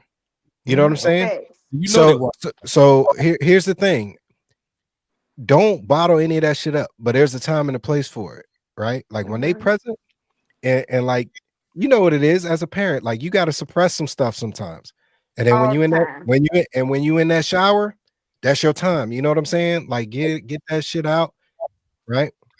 And don't get me wrong, I'm not saying don't let them see you cry, because they need to understand that emotion is real. Yes. They need to understand that, because that's how they learn to empathize, right? But there's certain things that because they're gonna ask you, you know what I'm saying? They're gonna ask you like, why are you crying, mama? And you don't want to build a pattern of lying. So you're gonna tell them, hey, this. But they're not ready for that. You know what I'm saying? Because then they're gonna have it in their head, and then when they go through stuff, they're gonna start being like, this is predetermined, and this is already set for me. What you Why I say? gotta go to school, Right. mom? This is predetermined for me to be a failure. I'm just gonna stay home. I want to be here. Right? your Like mama we can't. So they listen. Go ahead. Go ahead. I was about to mess with her. What I said was no, just playing. And What she I say? agree, sometimes like with kid, like you say, you don't want your children to see you cry, or but guess what? When you so locked in with your children, you can mask it all you want to. They gonna feel it regardless. And they gonna be like, Mom, what's wrong? And Look, sometimes I catch myself to the point to where it's like you don't even be crying because you've become numb, and you've came up with the fact that okay, it's no point in crying. Like my dad used to tell me, he was like, "There's no point in sitting in your mess crying about it." Like you say, it's 10 different. That's what he say. It's 10 different ways to skin a cat. If you can't do it this way, go and do it this way. It's I don't know. all he used himself as an example. Oh, this happened to me, so I had to figure it out. I ain't cry about it. Just handle it and do what you got to do, because through it all, you just keep your faith, like you say, and eventually you'll come out on top. Look, you gotta cry. Look, I cry in front of my kids more than I think I should. But you know, I lost both my grandparents. My mama died of cancer. My dad died of a heart attack. I lost all my grandparents. Wife got lupus, always in the hospital. My son got autism. And Wow. my oldest daughter, she just see me cry one night, man. Cause it was just like so much on me, you know what I'm saying? And I was in the army at the same time and all this stuff. But I got up there, but she just saw me. She ain't say nothing. She just saw me crying, left me, let me do it. But the next morning I got up, I got my twins together, got the water, you know what I'm saying? Boom, boom. And she tells me, like, I saw you break down, you know what I'm saying? But I don't know how you got up the next morning, like nothing happened, and it kept moving. So everybody got a lot of shit going on, man. And like I want to tell Reese, like, bro, you just gotta find a way, bro. Like, you just gotta keep pushing forward, bro. You're gonna cry some nights, but damn, bro, you gotta wake up the next morning and just keep going. Man, he's 29 years old. He got a lot of life left to live, right? And his circumstances that happen, that don't define him. It's all about what he's doing going forward. And that's how you got to look. Like, okay, you got to start playing like 3D chess on this game of life, right? Start thinking a few moves ahead. Like, hey, this is what I'm gonna do. Then I'm gonna do this. Then I'm gonna do that. If they do this, I'm doing this, then this. You understand what I'm saying? Like, it's tough, especially when you're young, because you haven't like Bay Ave was talking about earlier, like there is a level of know-how with age and experience, right? And just because you old, don't mean you got experience in everything, No. right? But I'm gonna tell you one thing about me, one thing about Brett, like we know a little about a lot, right? Because this is how you navigate life. Like I'm this way with my kids. Some days I just put on shit on YouTube, some science shit, like, and we just learning together. And then out of nowhere, sometimes somebody asks or be having a conversation about this and be like, "Oh, I wonder why this thing works the way that it works." And I was like, My I can help you there. Oh, whole page is science, geographical shit. Yeah, just like it just works that way. My son with autism, that's all he would look at. He just look at geographical shit, all type of shit. But you got to think, there's people out here that they whole life they study psychology, and that's all they know, right? But you ask them something else, a logical question, and they might be stuck in the world because they don't have experience with anything else, right? So people like us, like that are absorbers, what I call is we're sponges, natural sponges, right? We take in information from the world, like you said, Alicia. The world is the schoolhouse, right? But you have to take in the right information too, right?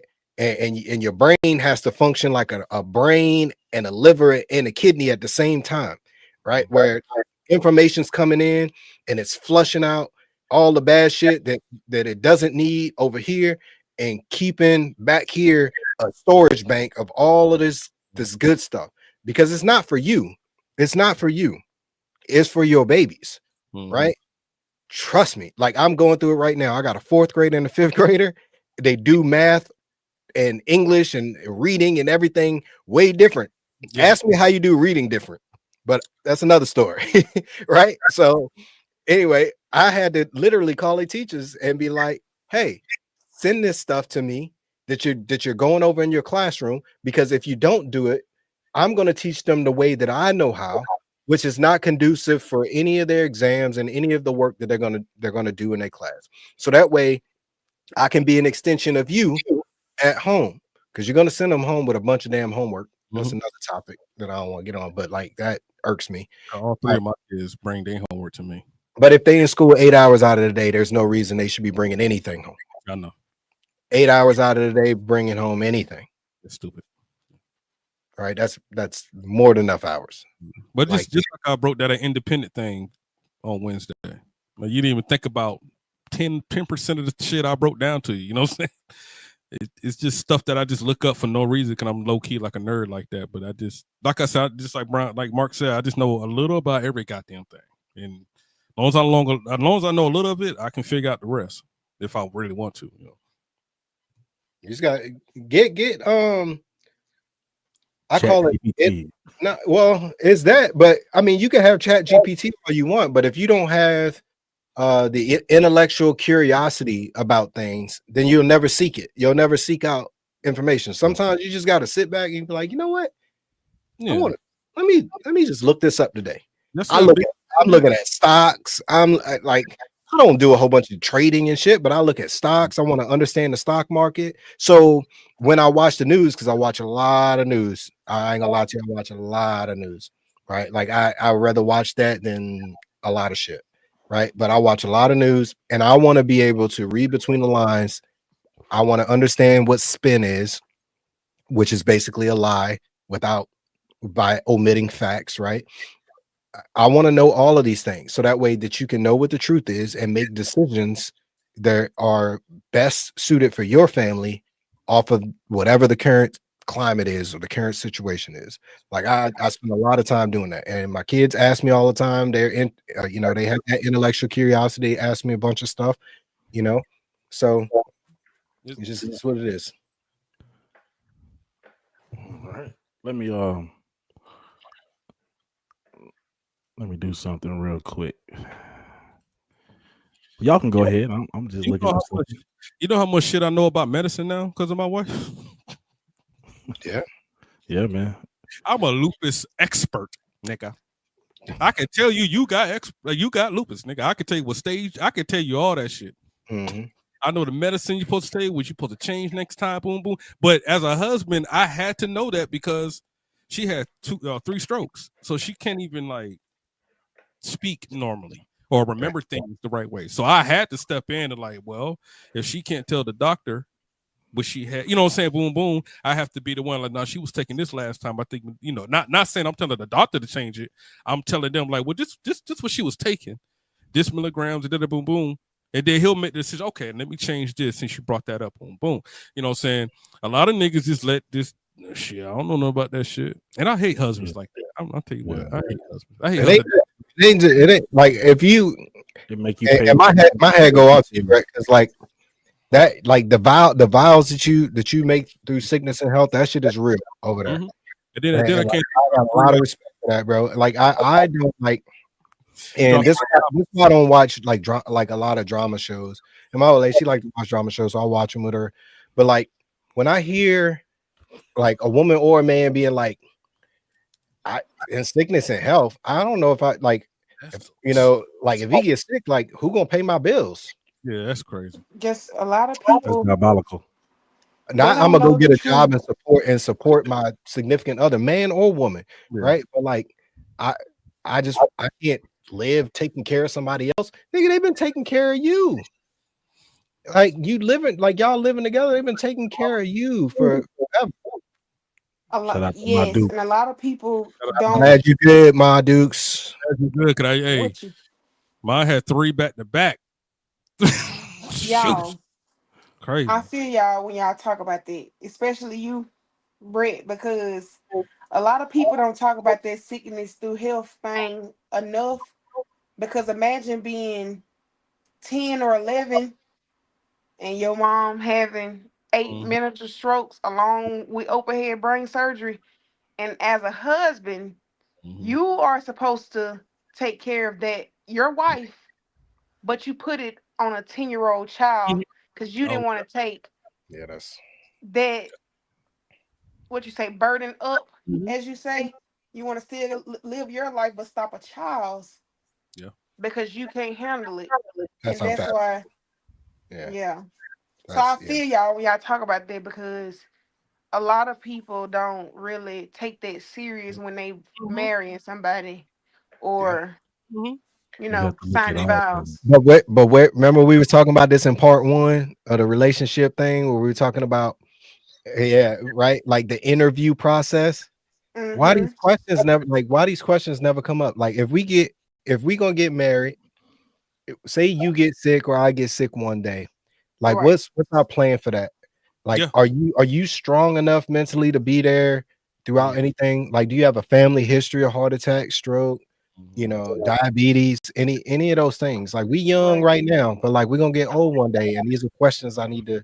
Yeah. And like, if a motherfucker can't sit there and I'm sure they can't, but like, and for the most part, but if they can't sit there and have these type of conversations with you, they're not serious about, Right. you know, going to that level. And like, and also people lie, so it's still a roll of the dice, no Yeah. matter what. Facts. But at least you got the answer from them from the get-go. And some people will be honest and be like, nah, that ain't for me, and I'm not that type of person. I live this type of lifestyle. And but then if they get sick, they would want somebody to be there. You know what I'm saying?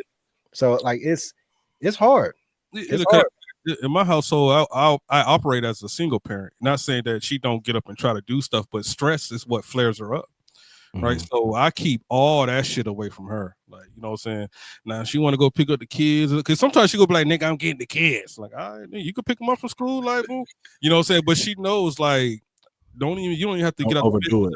the medication that she takes going to keep her in the bed regardless. You know what I'm saying? She takes 10 of them. Because you know, the lupus kind of attacks your immune system and your nervous system, all that shit. So I don't even bother her with that. Like, she can sleep all goddamn day. I don't really give a damn. Because after that third stroke, we were just like, all right, sit your ass down somewhere, you know. But that's the stuff that comes with it, and dealing with a son with a disability. So it's kind of so you juggling all these things. But once I got that routine down, it's pretty good. But yeah, that's a conversation that a lot of people got to have. Like, if I really end up sick, what's going to happen? And in my household, it's kind of like she's like Mr. Glass.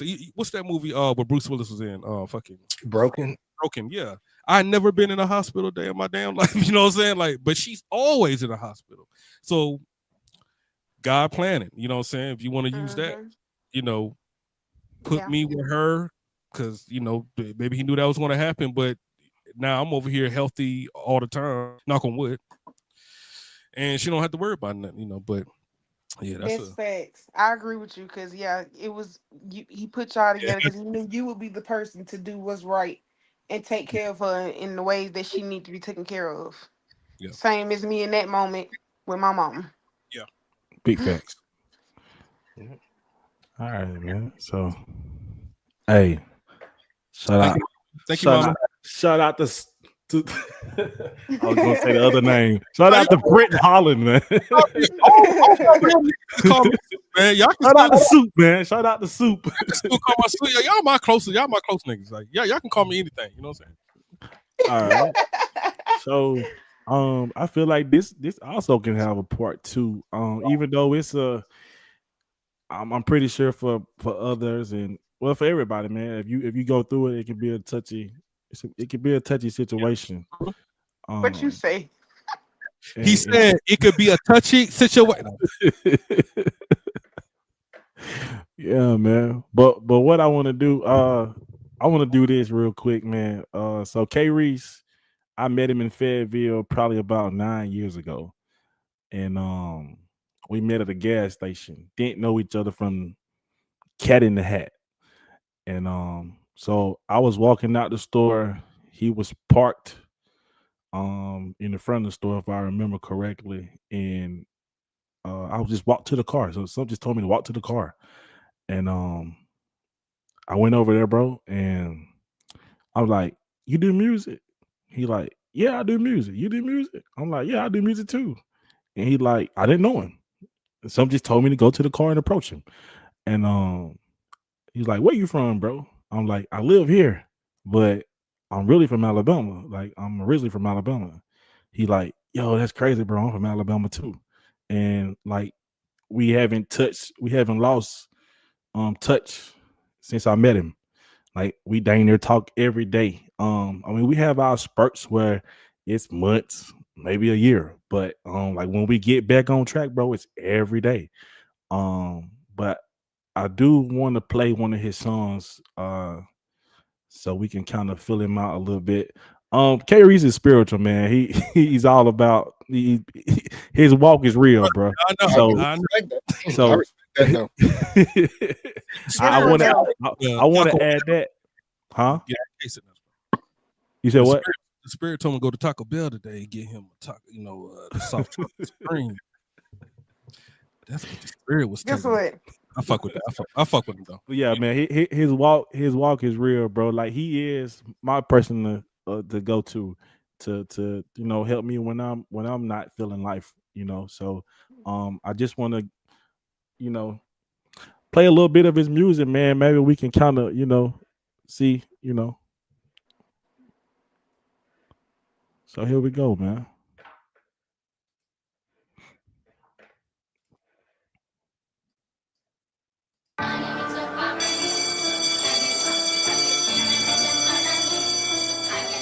I was the class clown. Lost it all, they counted me out. Stop playing in class, Mr. Reese. Go to the office, Mr. Reese. Oh man, here we go with this shit again. I'm going to fuck home anyway. Yeah. Cause I was the class clown. No friends, had no clout. Lost it all, they counted me out. Made it big, they watching me now. They watching me now. Who laughing now? Haha. They watching me now. Who laughing now? Cause I was the class clown. No friends, had no clout. Lost it all, they counted me out. Made it big, they watching me now. They watching me now. Who laughing now? They watching me now. Who laughing now? I got the remedy. I got the energy, nah, never fake, but they pretend to be. Why they acting phony like they kin to me? I'm a big stepper, why you next to me? Making moves like a checker piece. I was bred different, I was left to eat. I was blind once, but now I see I say that stupid shit won't get the best of me. Next in line, this is my destiny. Different level can't connect to me. Ownership, I call it equity. Hold on, wait, that's a flex to me. I would switch it up if it was left to me. Mumble rap, that shit is dead to me. This is real life, this ain't make believe. Nigga, dick ride and get up off your knees. I'm taking the throne, it belong to me. I'm the hottest out, ain't no taming me. Self-made, ain't no changing me. Nigga, light the flame, turning up the heat. I'm a hellbound, breaking off the leash. Dinner time, yeah, it's time to feast. Nigga, self-driven, can't contain a beast. Cause I was the class clown. No friends, had no clout. Lost it all, they counted me out. Made it big, they watching me now. They watching me now. Who laughing now? Haha, they watching me now. Who laughing now? Cause I was the class clown. No friends, had no clout. Lost it all, they counted me out. Made it big, they watching me now. They watching me now. Who laughing now? They watching me now. Who laughing now? Look, I've been having visions, late nights, tripping, post-traumatic stress, charging to the system. Now I'm on the top, I try to tell them, listen, made it out the mud, made it out the trenches. I can hear the growls, wars real vicious, militant malicious, don't believe in luck, never superstitious, made it to the top, I was once a victim. So I'm trying to do it different, young adolescent, wish I would've listened, hitting B&Es, now I'm being sentenced, made it out of prison, time for redemption. Nigga, it's a marathon, gotta go the distance, try to take me out, you might come up missing. You might come up missing. Look, none of y'all real, all of y'all niggas is fraudulent. No discussion, we ain't talking, I ain't running. God first, yeah, I'm coming. You talking too much, I can tell you frontin'. Real recognize real, and real recognize fake. Why you throwing shade, nigga, hold on, wait. Why you throwing hate? Suppose in your hand we can't compensate. When I was locked up, they ain't hit me up. Asking favors, I done had enough. No call back, I done called your bluff. Nah, I don't need friends, you don't got my trust. Don't shake hands, cause I know it's up. I keep trying to tell y'all. 777 on the way, man. Y'all tune in. You know what's crazy to me? You niggas believe in STDs, but they don't believe in spiritually transmitted demons. Alright. I saw how you flipped that at the end. I like Check. that. Like tough. that. Hey, Mhm. reach that dude, man. No, you read out. No, I fuck with that. He just slept on. One thing Reach I'm gonna that say, dude. Alicia, that nigga, well, y'all, yeah, that's the first time I heard like two different like nigga shit. I'm like, oh, okay, these niggas is really spitting. Like these niggas is really going in. Cause I think The between ver- me and Bro, we hear niggas all the time, and we like, yeah, that's just cool. I mean, you see why I'm saying that. Like, so I hear a bunch of different music, bunch of different styles and everything. That was tough. I rock with that. I like how Yeah. he. Mm. Yeah, You like the end part, don't you? No, I like all of it because Spiritually Well, transmitted demons. it's yes, because I'm like him, but I learned how to tone mine down because of the hate I was getting for being that way. Not like change who I am for nobody else. No, never. What I'm saying is I learned when to speak on that level and when to not.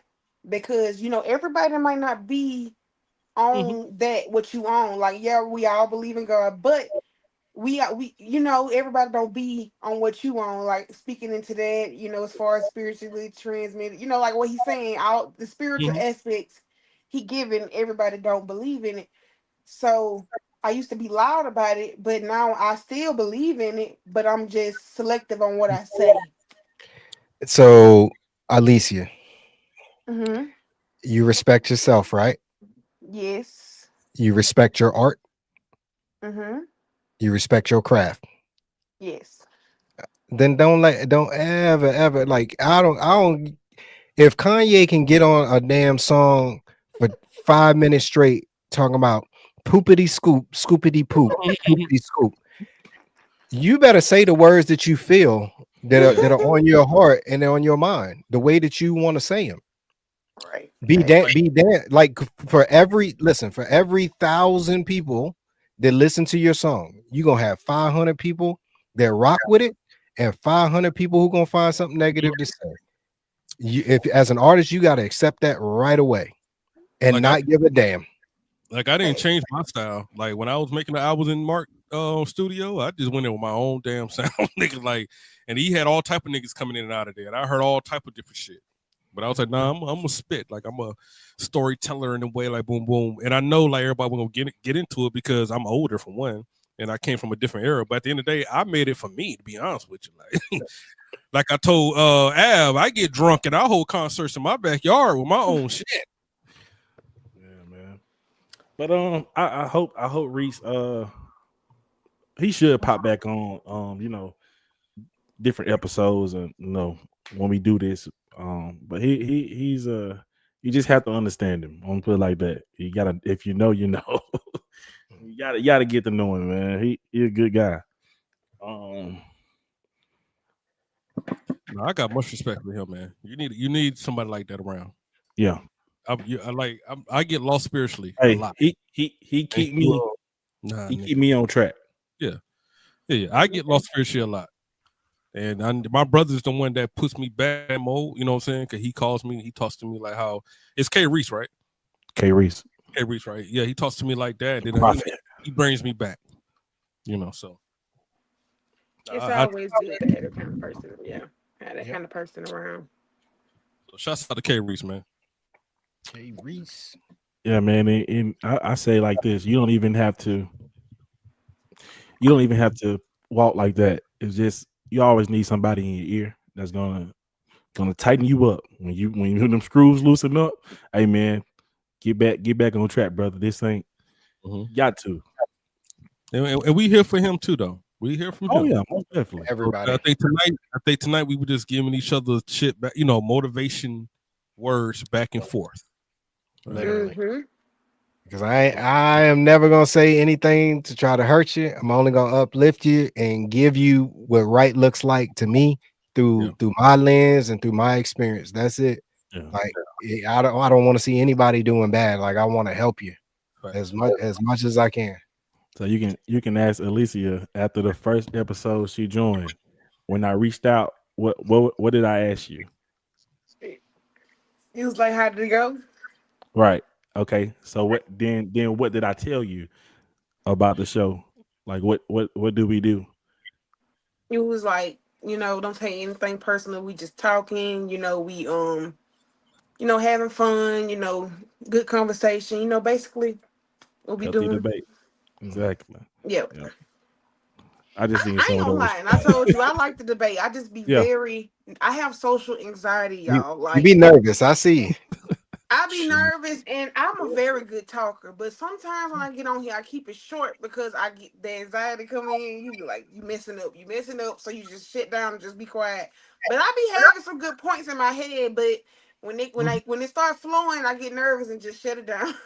So I am very much like you. You might not know it, but I'm very much like you in that aspect. So you know what I do? I sit here and like as you guys are talking, so I don't lose my train of thought on how I want to come back and respond. I just pull out some paper, jot down my notes, who's saying it, what things I agree with that they saying, what things I disagree with what they saying, and then however it flows out from that point, it flows out, right? Right. And it's true on my heart the way that I'm responding, right? So like that's it. You got it. Mark I need to start doing Rounds that. Brown, aka Mr. Prepared. My show was worse. My show was worse. I had a hood ass. It's raw. Your show's just raw, My man. show was raw. Yeah, you yeah. might have would have felt some type of way on my show because I just had some raw ass niggas on there. Yeah. He was cool at the end of it, but yeah, We I'm gonna argue. very toned down. I'm very toned down. Hey, matter of fact, the first episode that I ever went, like my buddy A Boogie, man, he was like, "Hey, my boy Soup got this podcast. Come up to the podcast, man. They be talking about all sorts of shit." And I was like, you know what? I need a break from the house. Yeah, I'll pop up. And the topic that night was mortgage is a scam. And me and this nigga argued back and forth for about, I don't know, that show was long as shit, bro. It was like a 4-hour podcast. Yeah, most of my shows are 3-4 hours long because we just get into it, and then but at the end of the show it was cool. Mark, that was a whole different thing. I had some niggas on there. We were about to fight, like, cause they talking about some street shit. Like, it was just crazy. But my show was pretty raw, though. I miss that show. I really do miss that show, though. And it's different. It ain't like this, cause you ain't at home. You in the studio. Everybody was on the couches next to each other and shit. Nigga, fuck you. Out there. Fuck you. You know what I'm saying? Like, quick question. I'm very toned down on this show. Nigga, turn the camera off. Quick question. Is some mortgages a scam? You know what, man? I still think it is, but you still need a mortgage, though. I would still buy a house before I never said I would rent, though. I ain't never said that. Well, if you're not buying, then what are you doing, bro? Hold on. He just bit the bait, man. I'm just playing. I never said that I wouldn't continue to buy houses because, of course, that's the better investment. Yeah. I just think they play with you a little bit. But I had to learn that insurance is the one that's playing with you. That's really what it is. Yeah, insurance is a scam, bro. Right. Well, property taxes, all that shit can move around. But, you never own anything in this life, bro. Well, that's another thing. You never own anything that you obtain in this life. You never own it. If you get a car, you pay the car off, but you still pay insurance. Well, how long do we really keep cars like that, though? I don't know if we keep cars long. So I mean, if you keep dropping the motor in that mug, but you paying yourself. So this. No, I'm not. How many accidents? I said I had to learn, but it doesn't. So unless you, say you buy a $40,000 car, yeah, right, yeah. So say you buy a $40,000 car, and you do it on a 60-month payment, right, 5 years, and let's say your insurance is $100 a month, right? Okay. All right. So for that 5 years, right? So 5 years, 5 times 12 is how much? 1,200. You took 5 times 12? Yeah. Oh, that's 10, 60, man. Why are you doing paying? So you paying $6,000. So you paying $6,000 of insurance to protect a $40,000 investment, and most insurance companies now do complete replacements, right? Total replacement. And if they don't do that, then they're a fucking scam, right?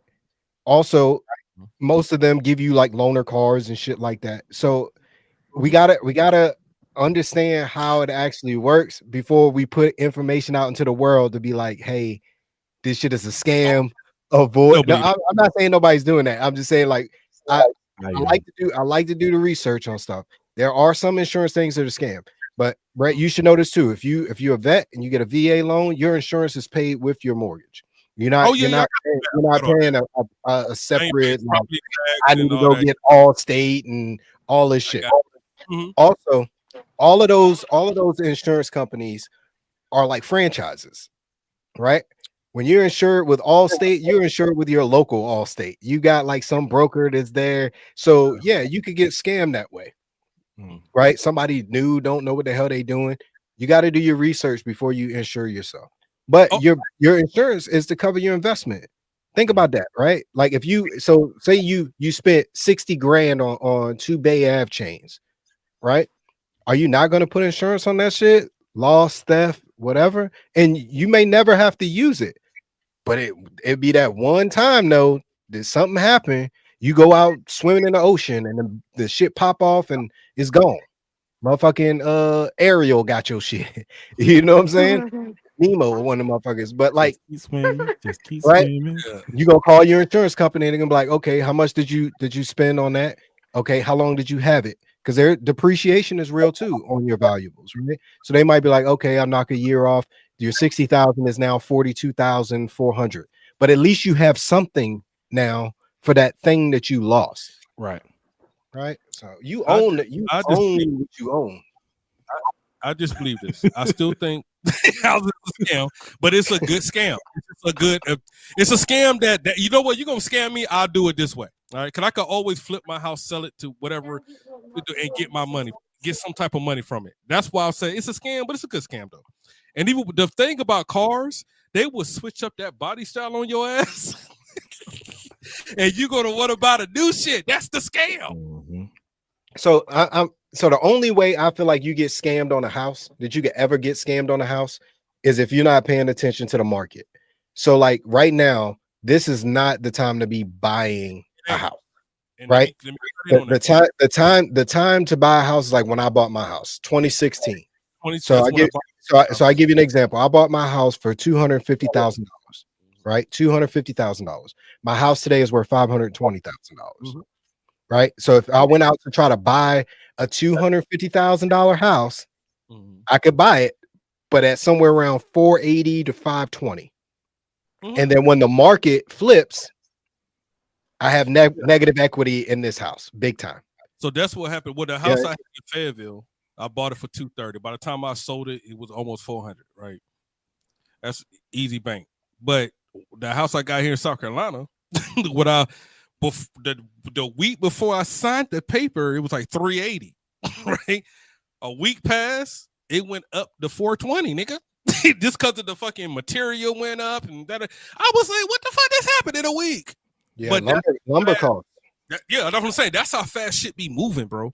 And you like, look, but I would tell y'all this: fuck that shit. You going? That's the best scam you're going to invest in. I'm telling you. Just go ahead and buy it, so that way you can live in it for, a couple of years, get some equity in that whole motherfucker, and you could Buy actually another one. buy another Buy one. another one. Turn it to an Airbnb. Turn it to a rental. You could put it. You could do that. You could put it on the market for whatever you want. You know what I'm saying? Now you might not get whatever you want, but you know what I'm saying. You can do it. You get what I'm saying? So that's the only thing I always tell people, like, that renting shit, nah, because you can't sell it. You know what I'm saying? Like, you just go ahead and buy, try. Well, it's different in the civilian world too, though. I will say that. Y'all gotta come up with all type of down payment, even though we still put down payment on that stuff. Me. Even though I got the VA loan on it, I still put down payment on it because that's going to handle, bring everything down. But There's other programs, especially if it's your first house. Yeah, first time buyers programs everywhere. Almost every bank has it. Get your townhouse or something. What you need to focus on is making sure your credit is good. Yeah, get your credit up. What? My credit is outstanding, but the first house, my wife's credit wasn't that good. And in North Carolina, everything got to be fucking boom. But my credit was so good, it kind of like oversized the rest. But damn. Yeah, your credit just needs to be like, and for most places, I think now, like, your credit score's got to be like a 540, and you can qualify for a house. Oh yeah, it ain't that. It's not that serious, but it's crazy. But the better your credit score, the less points you paying on the dollar. You understand what I'm saying? I would try to get at least up to 620 or something like that, because they tend to help you out more. I mean, they'll tell you they'll tell you.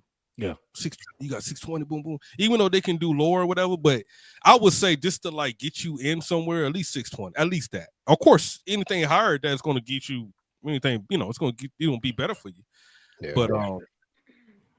but my shit stayed by the 700s. It stayed by there. You know what I'm saying? So, but it took some years to get like that. It took years to get mine where it is, and it's up there. To get like that now. Yeah, so like we also owe niggas. Yeah, we owe. So again, we're giving you our experience. The pain of trying to do all of these things is real, but fruit at the end of it is worth it. And pay off your debts. Get a healthy balance and so like I have a rule in my house, right? when it's time for me to purchase things, if I can't buy it outright out of pocket, I don't need it in the moment. Mm-hmm. I don't need it in a moment. The next few months, I'll save at least half of that. So that way I cut down whatever it is that I'm getting ready to use a credit card or finance on, right? Because I can definitely pay half of the total value of the thing that I want, right? And it looks good for me using the credit as long as I'm not abusing my credit card, which is, you know, anything above 30% of credit card usage. So if I got 3 credit cards, right, and they all $10,000 cards, I can't spend more than $300 on each one of these cards. Yeah, you understand what I'm saying? Without it reflecting negatively upon me on the. I'm sorry, $3,000 on each one of those cards without it affecting negatively upon me on the credit score. So as long as you're running a healthy balance and you carry a balance forward, like they want to see you doing that. Like you don't have to just get out here and be like, oh, I spent $500 this month. Let me just completely wipe the $500 off the next month. You carry a balance forward, whether it's $25 you leave on there or something. It just keeps the card active, right? Look, I know it sounds boring, but I'm telling you, better listen to this nigga. Look, I look this. I got majority of this shit from this nigga. But he just be talking in the studio, just saying shit like that while I'm trying to write bars. We making music. I'm like, hey, look, you know, you the interest rate on the, you know what I'm saying? I'm like, okay, all right, I'm about to put that in my bar. Yeah. And this is also another topic that we can touch bases on because a lot of people don't have financial literacy, bro. Like, yeah. I mean, let me know, and I'll get it ain't financial literacy person on here. Mark definitely part of the group. Yep. Like there's people that will come on the podcast that this is what they do for a living. You know what I'm saying? So that they can just talk you through at least the basics of it, man. Financial literacy is so important. Mm-hmm. So like you have no idea like how important this shit is. Like it is the thing. And us as retired, we definitely be on that shit. We got it. I mean, I understand where every dollar out of my pocket is going on a day. I had to hit my wife out like, hey, hold on, man. Did you just take this out the safe? You know what I'm saying? Like, yeah, I got a couple of bags. Can you tell me? You know what I'm saying? Because you know, our money. I mean, I work for DSS now, but our money, our retirement, and everything come at the end of the damn month. Yeah, it ain't like when we were active, we got paid. Like I chose to get paid twice a month. You get it first and the 15th. So that way, at the beginning of the month you get paid, the middle of the month you get paid, then the next beginning of the month you get paid. That shit is over. That shit is over. So if you ain't trying to work, I mean, you don't got to get no crazy job. You know what I'm saying? Like at least something to keep you balanced in between. Though them 4 weeks is long as fuck.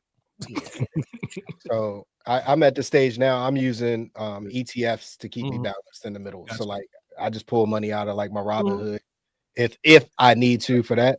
And I definitely just watch like the ebbs and flows of the stock market. Yeah. And I play around with that with some side money and just do that. But like but my job is chill though. It's just on call. You know, when I go back to work, Brett, I want something to pay in like the middle of the month. Oh, but I mean, if you want to work with foster kids, we based out of North Carolina. For real? That's where our base is. Yeah. What part of North Carolina is the base? Charlotte. But it doesn't matter because I mean we in South Carolina, right? So it doesn't even matter. They got a I hit you up on the side of that, but I'm a be my in the youth partner. The youth partner, I got my caseload. I go see kids throughout the week for like an hour. You know what I'm saying? Make sure they good. You doing good at school, nigga? All right, bro. And I just go. And did I get paid for the mileage? All that shit. You know what I'm saying? Could I do the whole Midland? So I do from Rock Hill, damn near Charlotte, all the way down to Charleston. So last month, I'm not gonna put the county or the state, but they hit me up asking me to be a parole officer, and I was like, my master's in criminal justice hit the system. They always hit me up. So remember, I was telling y'all about those choices, right? Like how like you be at that crossroad, be like, man, the money look a little good over there. No matter what job I take, I'm gonna be making 6 figures a year total in the totality, but I got kids. Yes. Parole officer. 95. And you got to do home visits. Yeah. No, I'll pass. I retired from the riskiest shit that you can do in life. You understand what I'm saying? So this to me is medium risk, but it's still too high. You understand? So like, No, Oh, I'm tell me about it, nigga. I was a skydiver for special ops. I'm like, I'm not going in no office no more, nigga. Like, I'm not doing none of that shit. So hey, listen, we don't have people here in the middle of this desert, but I need you and these 3 other people to go over here and try to talk some sense into these people so we don't have to go to war with them. You mean it's just me and these 3 duds? look, they was All right. like, you and 2 privates rig up this shit full of ammo, right? I need you to fly over to Baghdad, and when they're having a firefight and shooting RPGs, I need you to drop this ammo to the special forces guys so they can have more ammo. But by the way, you got to dodge the fucking RPGs at the same damn time. Hey, no, you can never explain. Like, you know how people on a regular airplane complain about turbulence? Bro, you could never explain the aircraft combat landing to anybody that would make it make sense, bro. No, that moment So we gotta in runway. I'm Anyway, shout out the comment. Oh, yeah, my what bad. we got? Oh, hey, brother. Absolutely, yeah. So if Av tell me, hey, I want to do a segment on financial literacy and stock market stuff, I'll reach out to the people I know and see if I can get them on the platform and just let them talk for an hour or so. So we'll have questions. Brenda, send Av any questions that you might want to start with, so that way we can front load that stuff and get them to dive right in. You know, Sounds good to me. You know, I'm down. Yeah, I'm doing it like this. and shit, I'm still gonna be like that because, like I said, I know a little about a lot, right? So there's still things that I don't know, but like I have an intellectual curiosity about this stuff. So if somebody's speaking on it, I'm just gonna be in absorb mode. And that's over here with my what paper. that's why I love Mark Brown, because nobody around me knew about that shit. I was kind of thugging it through life till I like met this nigga. And then he was like low key just dropping gems on the nigga. You know what I'm saying? That's why we got a big argument about mortgage. Nigga, you stupid. Nigga, mortgage is not a scam. I'm like, I just think telling people that shit. Stupid. I'm telling people that shit. I'm on the mic looking in the camera. Mortgage is a scam. He like, stop. It's not shit. You fucking us up. Don't do that. Don't tell people to Generational curse, nigga. Don't do this shit. And I can see like somebody in the audience be like, see, nigga, I told you we don't need to go buy no house. I was like, yeah, you Fuck. I remember I was doing my album, my 3rd album. He was like, you still think mortgage is a generational curse? Like, it's a scam? I'm like, nah, it's still a scam, but it's not. It's a good scam. I still think it's a good scam. Yeah, man. It's a good scam. I will, advise people to buy instead of rent.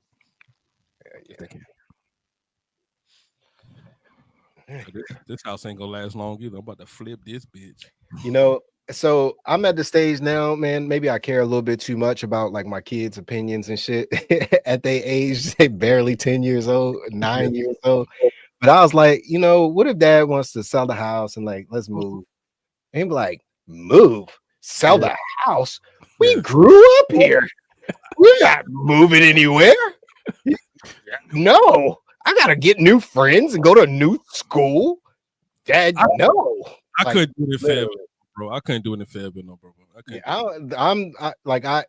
own 2 houses. I own the house I'm in now, and I had another one at Hope Mills that was a rental property for a long time until that market started booming, and it was out of there. Got it up out of there. But flip it. But bro, living over there is night and day. Like living in Hope Mills, living in Fayetteville, living in Rayford, like Vietnam. Yeah, it's night and day difference, bro. Like you got to drive to get over here, and it's like relatively peaceful. You know what I'm saying? They're building up a whole bunch of infrastructure and shit. Oatmeal's out. Like when I first moved here, there was coyotes and shit running through our neighborhood. Occasional deer, rabbits when I go out to get the mail. I'm like, not bad for a city boy from DC. You know what I'm saying? Like to be able to, I got to cut the grass today. I got to mow my lawn out back. Like, and I had that house in Georgia, my mama house in Georgia, but when that market went up, nigga. I'm out of there. So how is that a scam? Because it's the most appreciating valued asset that you can have. It's still a good scam, right? So I made it. So here's a nugget that you can take it and do with it as you please. But for Close us me, out, Rounds. Close us out. I got you. So for me personally, like it is in my will, it is in everything that my kids are not allowed to sell this house. Okay. Right. So I've made that determination. They're not allowed to. So I have a will that specifies that if they sell it, I don't care what amount they sell it for. It just has to be to another member of our family, whether it's their kid, whatever. And that's forever. Forever. Right. That they don't have to worry about the taxes on the house. I have a fund already set up that will take care of the taxes forever through the life insurance. Right. But this is how white people, and I'm not knocking white people, they just had the advantage, but this is how they pass wealth, home ownership, right? So it is very important, and I've watched it too many times throughout my life where I'll be at a funeral and watch family members arguing and fighting about like selling the house and who's gonna split the money. The value is in the house. The problem as a culture that we have to get past is seeing things not worrying about the thing that's tangible right now and thinking about long term, right? This is why a lot of, I'm not gonna say most, a lot of black folks don't get into the stock market and do things like ETFs because they don't have the patience, right? They haven't learned to have the patience to let something mature. They don't know what compound interest is and how that benefits them throughout the years just by leaving money in there and doing what's called drip. Right. So that means every time that investment pays you, you don't take that money and use it. You let it buy more of that same stock. And over time, like say 5 years, say you put $2,000 in there over 5 years, yet that investment might be $4,000. You know, you might have got 50% return on that thing, anything. Right. So like you got to play the long game. But the moment we see a little bit of profit on things, it's like, man, I can go get me a new pair of Jordans. The only problem that crazy, like my mama on her deathbed told us to sell that house, but we kept it. But she had 3 different loans on that house that we just didn't know about. So we just couldn't keep up with all of it. You know what I'm saying? It was just she didn't want you to have a burden of that, right? My sister held that from us because I know that's our mama house. We grew up, like you said, we grew up in that house. We on an island. We on a Geechee Island somewhere. Like who has property on an island like that? And she told her like I had to do what I had to do to take care of y'all. So I took a lot of liens on that damn house. You know what I'm saying? So just sell that bitch because you're on an island, nigga. You're on an island. You know what I'm saying? You can sell it for whatever. You know what I'm saying? The white people gonna buy it. You know what I'm saying? So once my sister broke that down to us, because it kept going in foreclosure because she had all these other loans on it. So we had to we spent $40,000 to get it off the foreclosure to sell it again. Worth every penny. Yeah, because if we would have let her go to auction, man, somebody would have it ain't gonna do but knock the damn house down and just take the land. You know what I'm saying? And then gentrify the fuck out of it. And I was like, oh fuck no, nigga. We've been paying on this house for 6 years. Like, oh no, we're gonna get some of this money back. Yeah. And my grandparents bought their house through the records. It said like they got married in 1932. I think they bought that house in like 1935 or something like that. I'm just looking at records, man. It cost probably like total $20,000-$30,000 to buy a house, to buy a whole ass house back then. You know what I'm saying? And that house, by the time they passed away, right, was in the hundreds of thousands. Today, when I looked that property up, bro, that house is worth like $2.8 million. You understand what I'm saying? So here's the thing. So like your mom was doing, Brett, right? She was able to take loans, like, right? So you pulling out equity in your house. As that house value goes up like that, you get an appraiser to come out there, and if they say that house is worth 1.9, right? What bank won't give you $40,000 to go handle whatever you need to handle? Right? And $40,000 today is a down payment on another house that you can turn into a rental property to make that $40,000 back, put that back into the house. Right? The other piece is whole life insurance. You get that, go out, spend, I don't know, if you work in a good job that pays you real good money, spend $250, $300 a month on a $500,000 life insurance, whole life insurance policy. You could take a loan against yourself. Right? $100,000, buy you another house. Yeah. Right? Turn it into a rental property or Airbnb, whatever, with that. And then reinvest that money. Yeah, because that's what we're gonna do here. Yeah. You good? Oh. Flip it. No, I'm saying keep I thought flipping you it. said wrap that No, shit no, up. no. B. No, I'm saying flipping it. Wrap Flipping it. it up, B. No, Like, no. God, Lock them up. my wife still, we never Trey used Taylor, my, retractor. the life insurance. I know about that, right? But it's hard to find companies that's doing whole life anymore. Yep, that. To But be I fair. still got that in the tuck. We never use my wife's VA loan for anything. We might use that to get some type of other property or something like that. So everything is in the work. I think like me selling my mama house really put me back into like, okay, like in a gang. You know what I'm saying? Like I can buy some property. I can fix it up now. I can even if I want to just flip property. I was telling you, I'm more into flipping property. You know what I'm saying? I just buy it, fix it up, flip it for more. You know what I'm saying? I'm not here for the long run with it. You know what I'm saying? That's not the game today though. Oh yeah. I notice it now. You know what I'm Yeah. saying? I think back then we was talking about 2000 fucking Yeah, and like you could rent an apartment out probably for yeah. I don't know, $1,100 a month. I called them to the game when I got this house built. I called them to the game. They're like, "Oh, the game changed, nigga. Let me calm down and let me just let it ride out and see what's going on." You know, y'all need to calm down. You know, but yeah, I definitely got a lot of gems in my head. But I definitely like always ask people like, what's going on to now in the market? Like, 'cause I don't keep up with that part too much. You know, to be honest with you. Yeah. All right, we gonna shut the fuck up. But no, man, hey, I'm soaking up the game. I know Alicia sitting over there. She's like, okay, I'm learning a little something, you know. We got Alicia now. We got her. If she Oh yeah, she gonna be straight, man. stick with us, She gonna be straight. Like you be good, girl. you in your 20s, right? Yeah. Yeah, I'm 23. Like so listen, so- so you literally half my age right now. If you started doing any of what I'm talking about, like straight. tomorrow, you would be damn near a millionaire by the time you're my age. We ain't figuring out this shit. I've been looking into that actually because I had a conversation with somebody. I was talking about our music, and he was dropping some gems on me too. And it was a random I ain't gonna lie, you be meeting people when you supposed to meet them though. But we talked about Bitcoin. We talked about like you say, he said get $100, you know, put it in Bitcoin and let it just sit there. Over time, it flips into more money. He was telling me basically, he said, because cash and all this stuff, it's not gonna be a use for when the world and the government changes what we're finna get ready to go through. They ain't gonna want us to use cash, and they gonna be a it ain't gonna be no way. They want everything to be digitally. They want everything. What? Nah, go ahead. No, what you guys say? Not that. I don't know. I don't know about that one. But if I you go to- don't. I'm gonna tell you like this. I think we missed So- that way. So no, Bitcoin. So Bitcoin, I'm just right. starting from the beginning. yeah. So a buddy of mine, this was back in 2016. You could do the research. I'm pretty sure Bitcoin was about $600 per Bitcoin. However, there was no digital trading platforms like Robinhood or Coinbase or any of those for you to do it. So you had to have a device, a crypt locker, right, to put your currency in.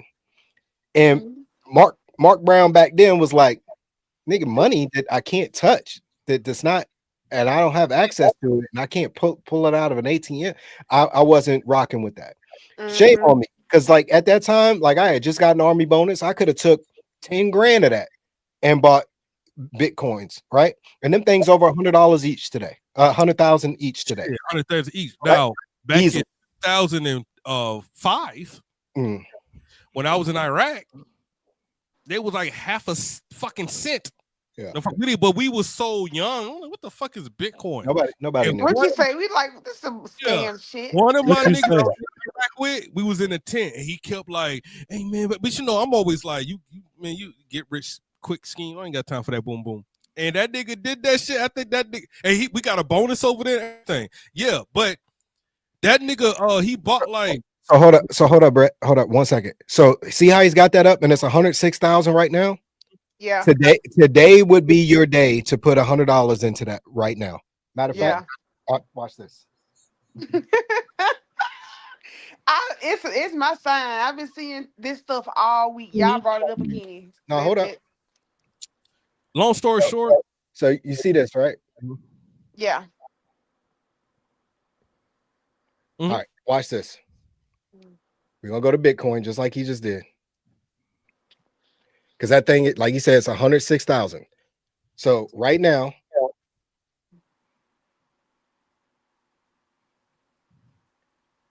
that's what I'm gonna put in there today.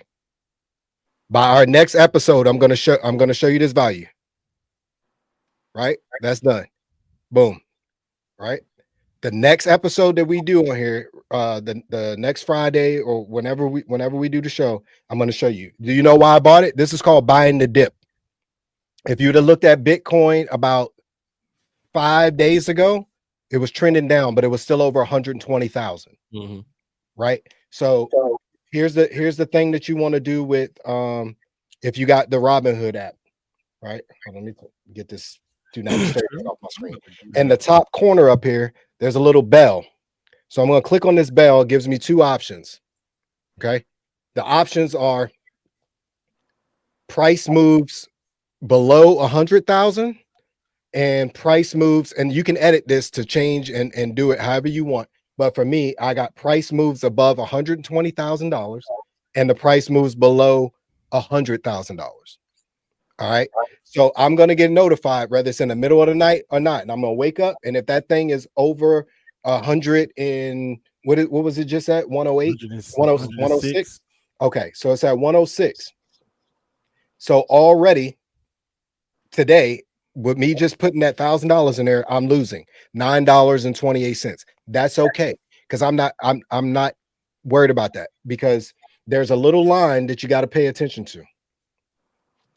There's a little dotted line that goes across the screen. This is where it started. This is where it dipped down to, right? And if you look at that dip, you see it slowly trending back. Which direction? Going up. Up. I'm not a financial advisor. I'm not trying to give you financial advice. I just watch those trends like that. And I know that at some point, it's going to have to get back to that line right there. And when it does, that means you can scroll over, right? That was at 109,000. So at some point, I'm going to make $3,000 off of that. I just be so scared, man. God damn. But this is okay. So let me take risk on price, my brother. I'm gonna put 1,000 today. I gotta reactivate my account. So hold on. I just stayed away from Bitcoin because it just went out of control. It's like, damn. So let me ask you this, right? So think about all the money that you might spend on fast food, on Grubhub, Uber Eats, on my cars, a TV subscription, right? Anything that you like. My cars. I just want it, right? You gotta like sacrifice some of those things only for a few months, and then have it in your mind, like build up $1,000. Have it in your mind that you already lost it. That's how you play the stock market, so that you appreciate your gains, and it's okay to lose, but you never sell. You don't, like, even when it's losing, you don't sell it. Just hold it. Just hold it. If you got to hold it forever, hold it. Right. So that shit can go to zero tonight for all I care. I still own at zero. When it goes back the other direction, I'm gaining all of that. You understand what I'm saying?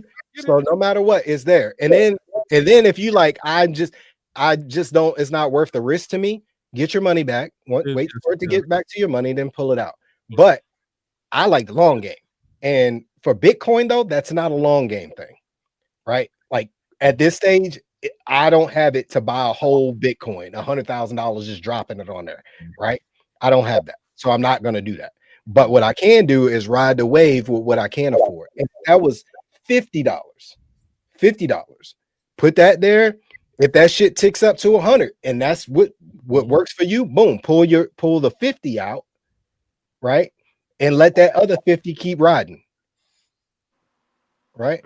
It's little shit like that. But like, you also got to be paying attention. Like I be talking and be looking at that shit throughout the day. Like, yeah. Yeah. And I watch percentage points, right? So, and that's what I like, man. I was about to like I was going to match you, but my damn account deactivated. I might be like, nigga, I could do it too. That's playing. Yeah. Nah, but I would do it like because I think I put too little money in it. And Hmm. it just don't do nothing. You know what I'm saying? So yeah. So I- okay. So when you look at something like Bitcoin, right? So I'm in the thousands place. So that's at a 6 right now. Mhm. So when it moves full percentage points, that thousands place is going to move drastically. Yeah. If you're in the hundreds place, so say you spent 100, right? You're in that 748 category. Every time it moves a half a percentage point or like a point, small like a cent, basically, it's gonna be affected there. But like if that shit jumps up tomorrow to $110,000, That's $3,000.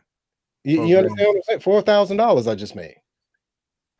All right. So, but if it drops to 102. 102 or 100,000 flat, I'm losing, right? So it is what it is, man. Like, now don't listen to us now. Don't be dropping $1,000 now. This no, I'm not saying do that. But what I'm saying is like your side money's like the end goal should be to have money that's working for you while you're asleep. yeah. Your money should be making money at all times. You know, my thing is I be trying to find I lost more money trying to invest in the next best thing. You got to play them long ETFs, play the long term, right? Find companies that are invested where it says their pool. That's what I messed up. Let me just show you what I was trying to find the next Bitcoin. You know what I'm saying? I'm not choosing this one. I'm just pulling it up to give you an example. So this is Vanguard S&P 500 ETF. It's $611.50 per share of this. And what's good about Robinhood, you can put $25 in there. You get a partial share, right? But then if you do $25 every month for 2 years, you might have 2-3 whole shares. Then that company turns around and gives profit sharing in the form of dividends back to you, right? And it may be like $2 they give back to you, right? But with a long term, that money starts to compound on top of yourself. Next thing you know, $2 is $4, $4 is $20, $20 is $46, and so on and so on and so on. I need you to text me what you got your stocks in. Just like whatever. So right now I am I'm liquid in Robinhood, which means I've pulled my money out of all but two stocks, because whenever Trump announces tariffs, you notice the market looks steady and then there's a sharp dip, right? So I pulled it out, but I'll show you. Tell them about that Dogecoin. Oh God, I made here. And this is not me braggadocious and all of that, but like I'm just showing you what's actually in there for my account. Right. All right. So that's almost $15,000 that I liquidated from different ones. Here's what I'm currently investing in. These are the 3 things. Right. One of them is ChargePoint. That's the EV station. I've lost. Do not buy this stock. Do not.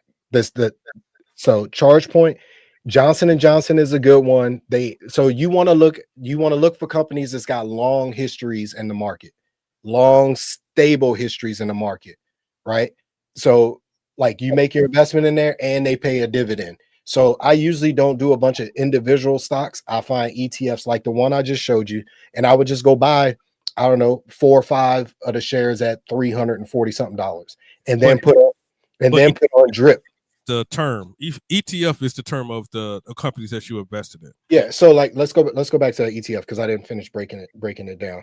So so ETF like this one, the Vanguard S&P 500. Here you'll see it says they have 507 holdings, right? And you scroll up, and this tells you how their portfolio. So they are basically you, right? They are you. How you would want to invest if you had millions of dollars. They are diversified across. Let's see, they have 35.69% in technology. They have 13% in financial services.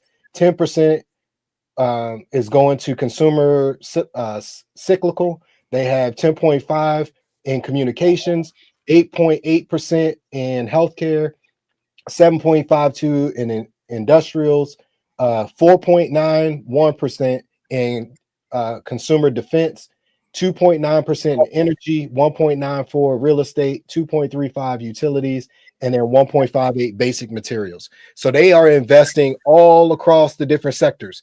They do that because if one sector completely bottoms out, all these other things are lifting it up, right? So they're protecting investors. Then what you want to look at down here is their 30-day yield, and then their P&E, profit versus expenditures, P&E ratio. It's at 28.73, right? Which is less than 30, which is ideal according to people who do the stock market regularly. And then their expense ratio is 0.03%. And their 30-day yield is 1.12%. So you're making back $1.10 off of every dollar that you invest over a 30-day period, right? Minus their expense ratio of 0.03, right? And that's for this one in particular. And it's $611 a share. So if I was to drop 10 grand on that and leave it for the next 10 years, right?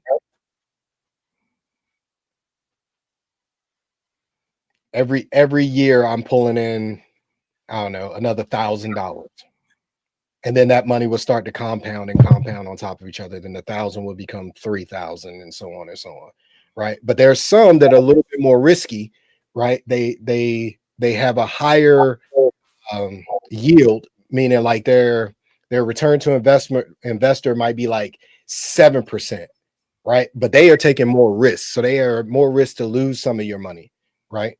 So you have to, like, going to do one of those, you really got to watch it, but it could be fruitful. So that $10,000, I'm making $700 every month on. You understand what I'm saying? Or $700 a year on. And then the next year is going to be more because I'm dripping it, right?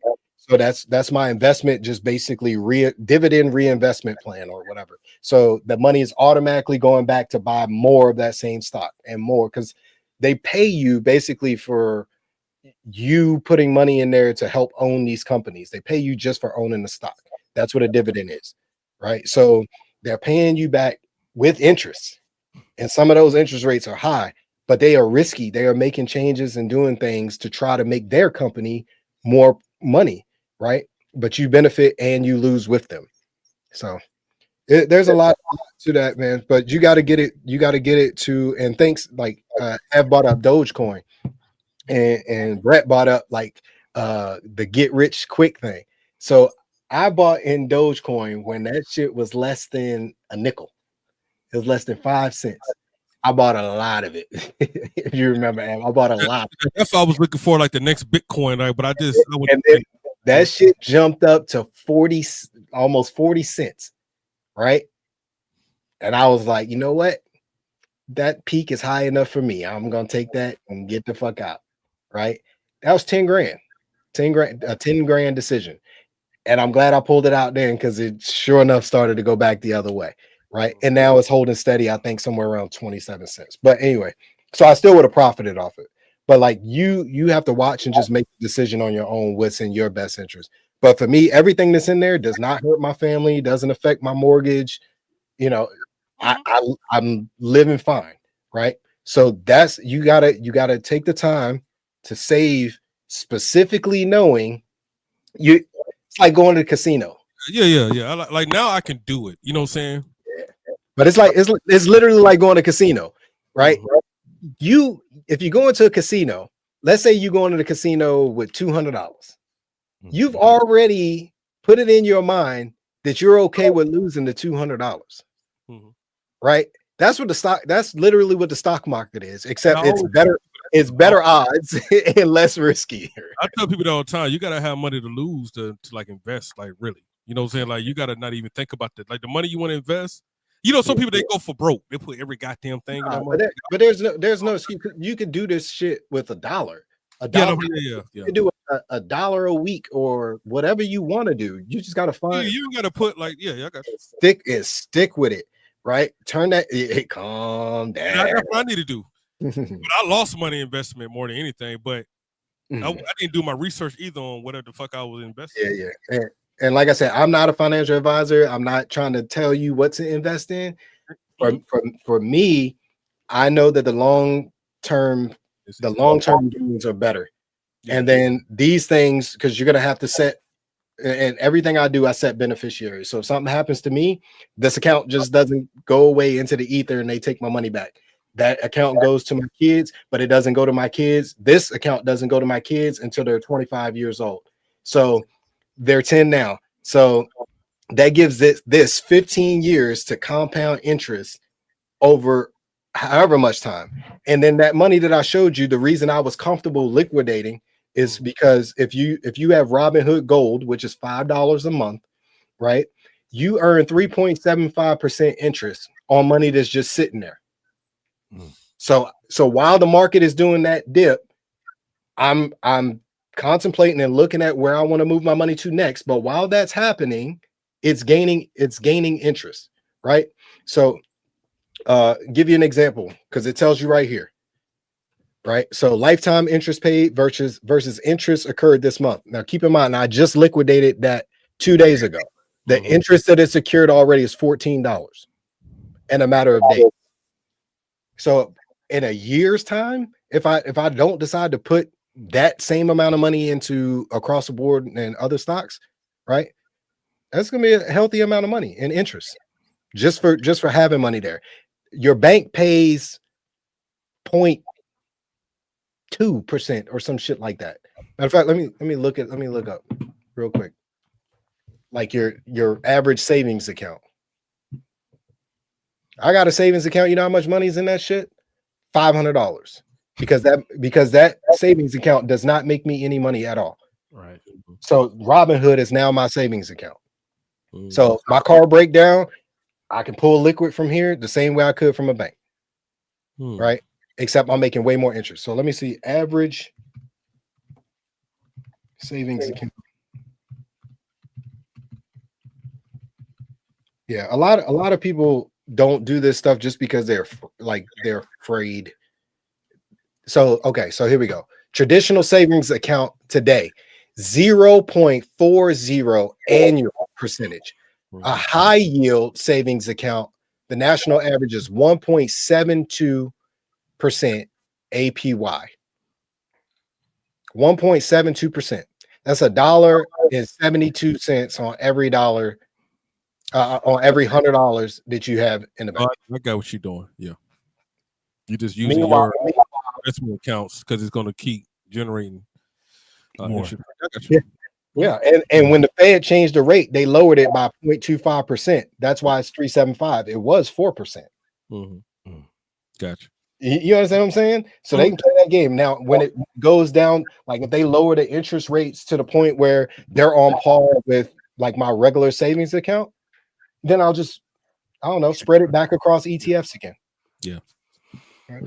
So anyway, I will find us the person to get on here and like really break this stuff down though. So that way you got, but like you got to invest something, man. You got to just watch, like take $100, watch that shit grow. I got like $70 from my crypto account. Hey, I did in your crypto account. It's something. It's something. It could be something. It's something. I'm in XRP. I get back on Robinhood though. My brother used Robinhood. Yeah.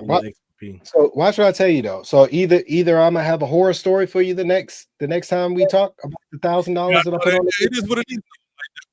That's what you're saying. You got to be able to lose them. But you see, so you'll see that line. That line is where it started at for the day.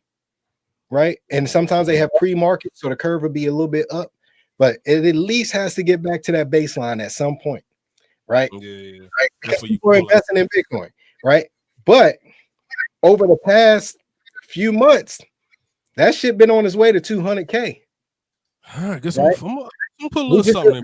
We just in some, some tumultuous times with, our fearless leader. Our fearless leader. That's what that nigga want to be so bad. Oh, look at it. Look at his hair. Isn't it amazing? Oh, look how strong people love him. He rules with an iron fist. Wouldn't it be amazing if we had it like that in the U.S.? No, it would not. Yeah, he just met with the president of Puerto Rico. You know what I'm saying? So they're straight. Hey, we're gonna keep blowing up boats from Puerto Rico, and you're gonna live with it. Yeah, he met the president of Puerto Rico. It is what it is, man. Let me get in here though. I appreciate y'all so much. Hey, I'm out, checking I've out. been working on my DJ and shit. Yeah, y'all want a mixtape? Hey, Hey, wasn't you doing that too? You was oh yeah, I DJ too. Oh, okay. I All right. still Well, DJ. I ain't Yeah. gonna battle with my nigga now, but you know. Yeah, I still DJ. DJ Q from fucking DJ. DJ. My DJ name was DJ Hitman. I was Hitman. Yeah, I spin all the hits. I'm just Brett. Brett on the tables tonight, y'all. Yeah, man. So until next time, man. It's been good. I hope right. y'all soaked up all the knowledge that was given. And we out. Peace. Much love and respect.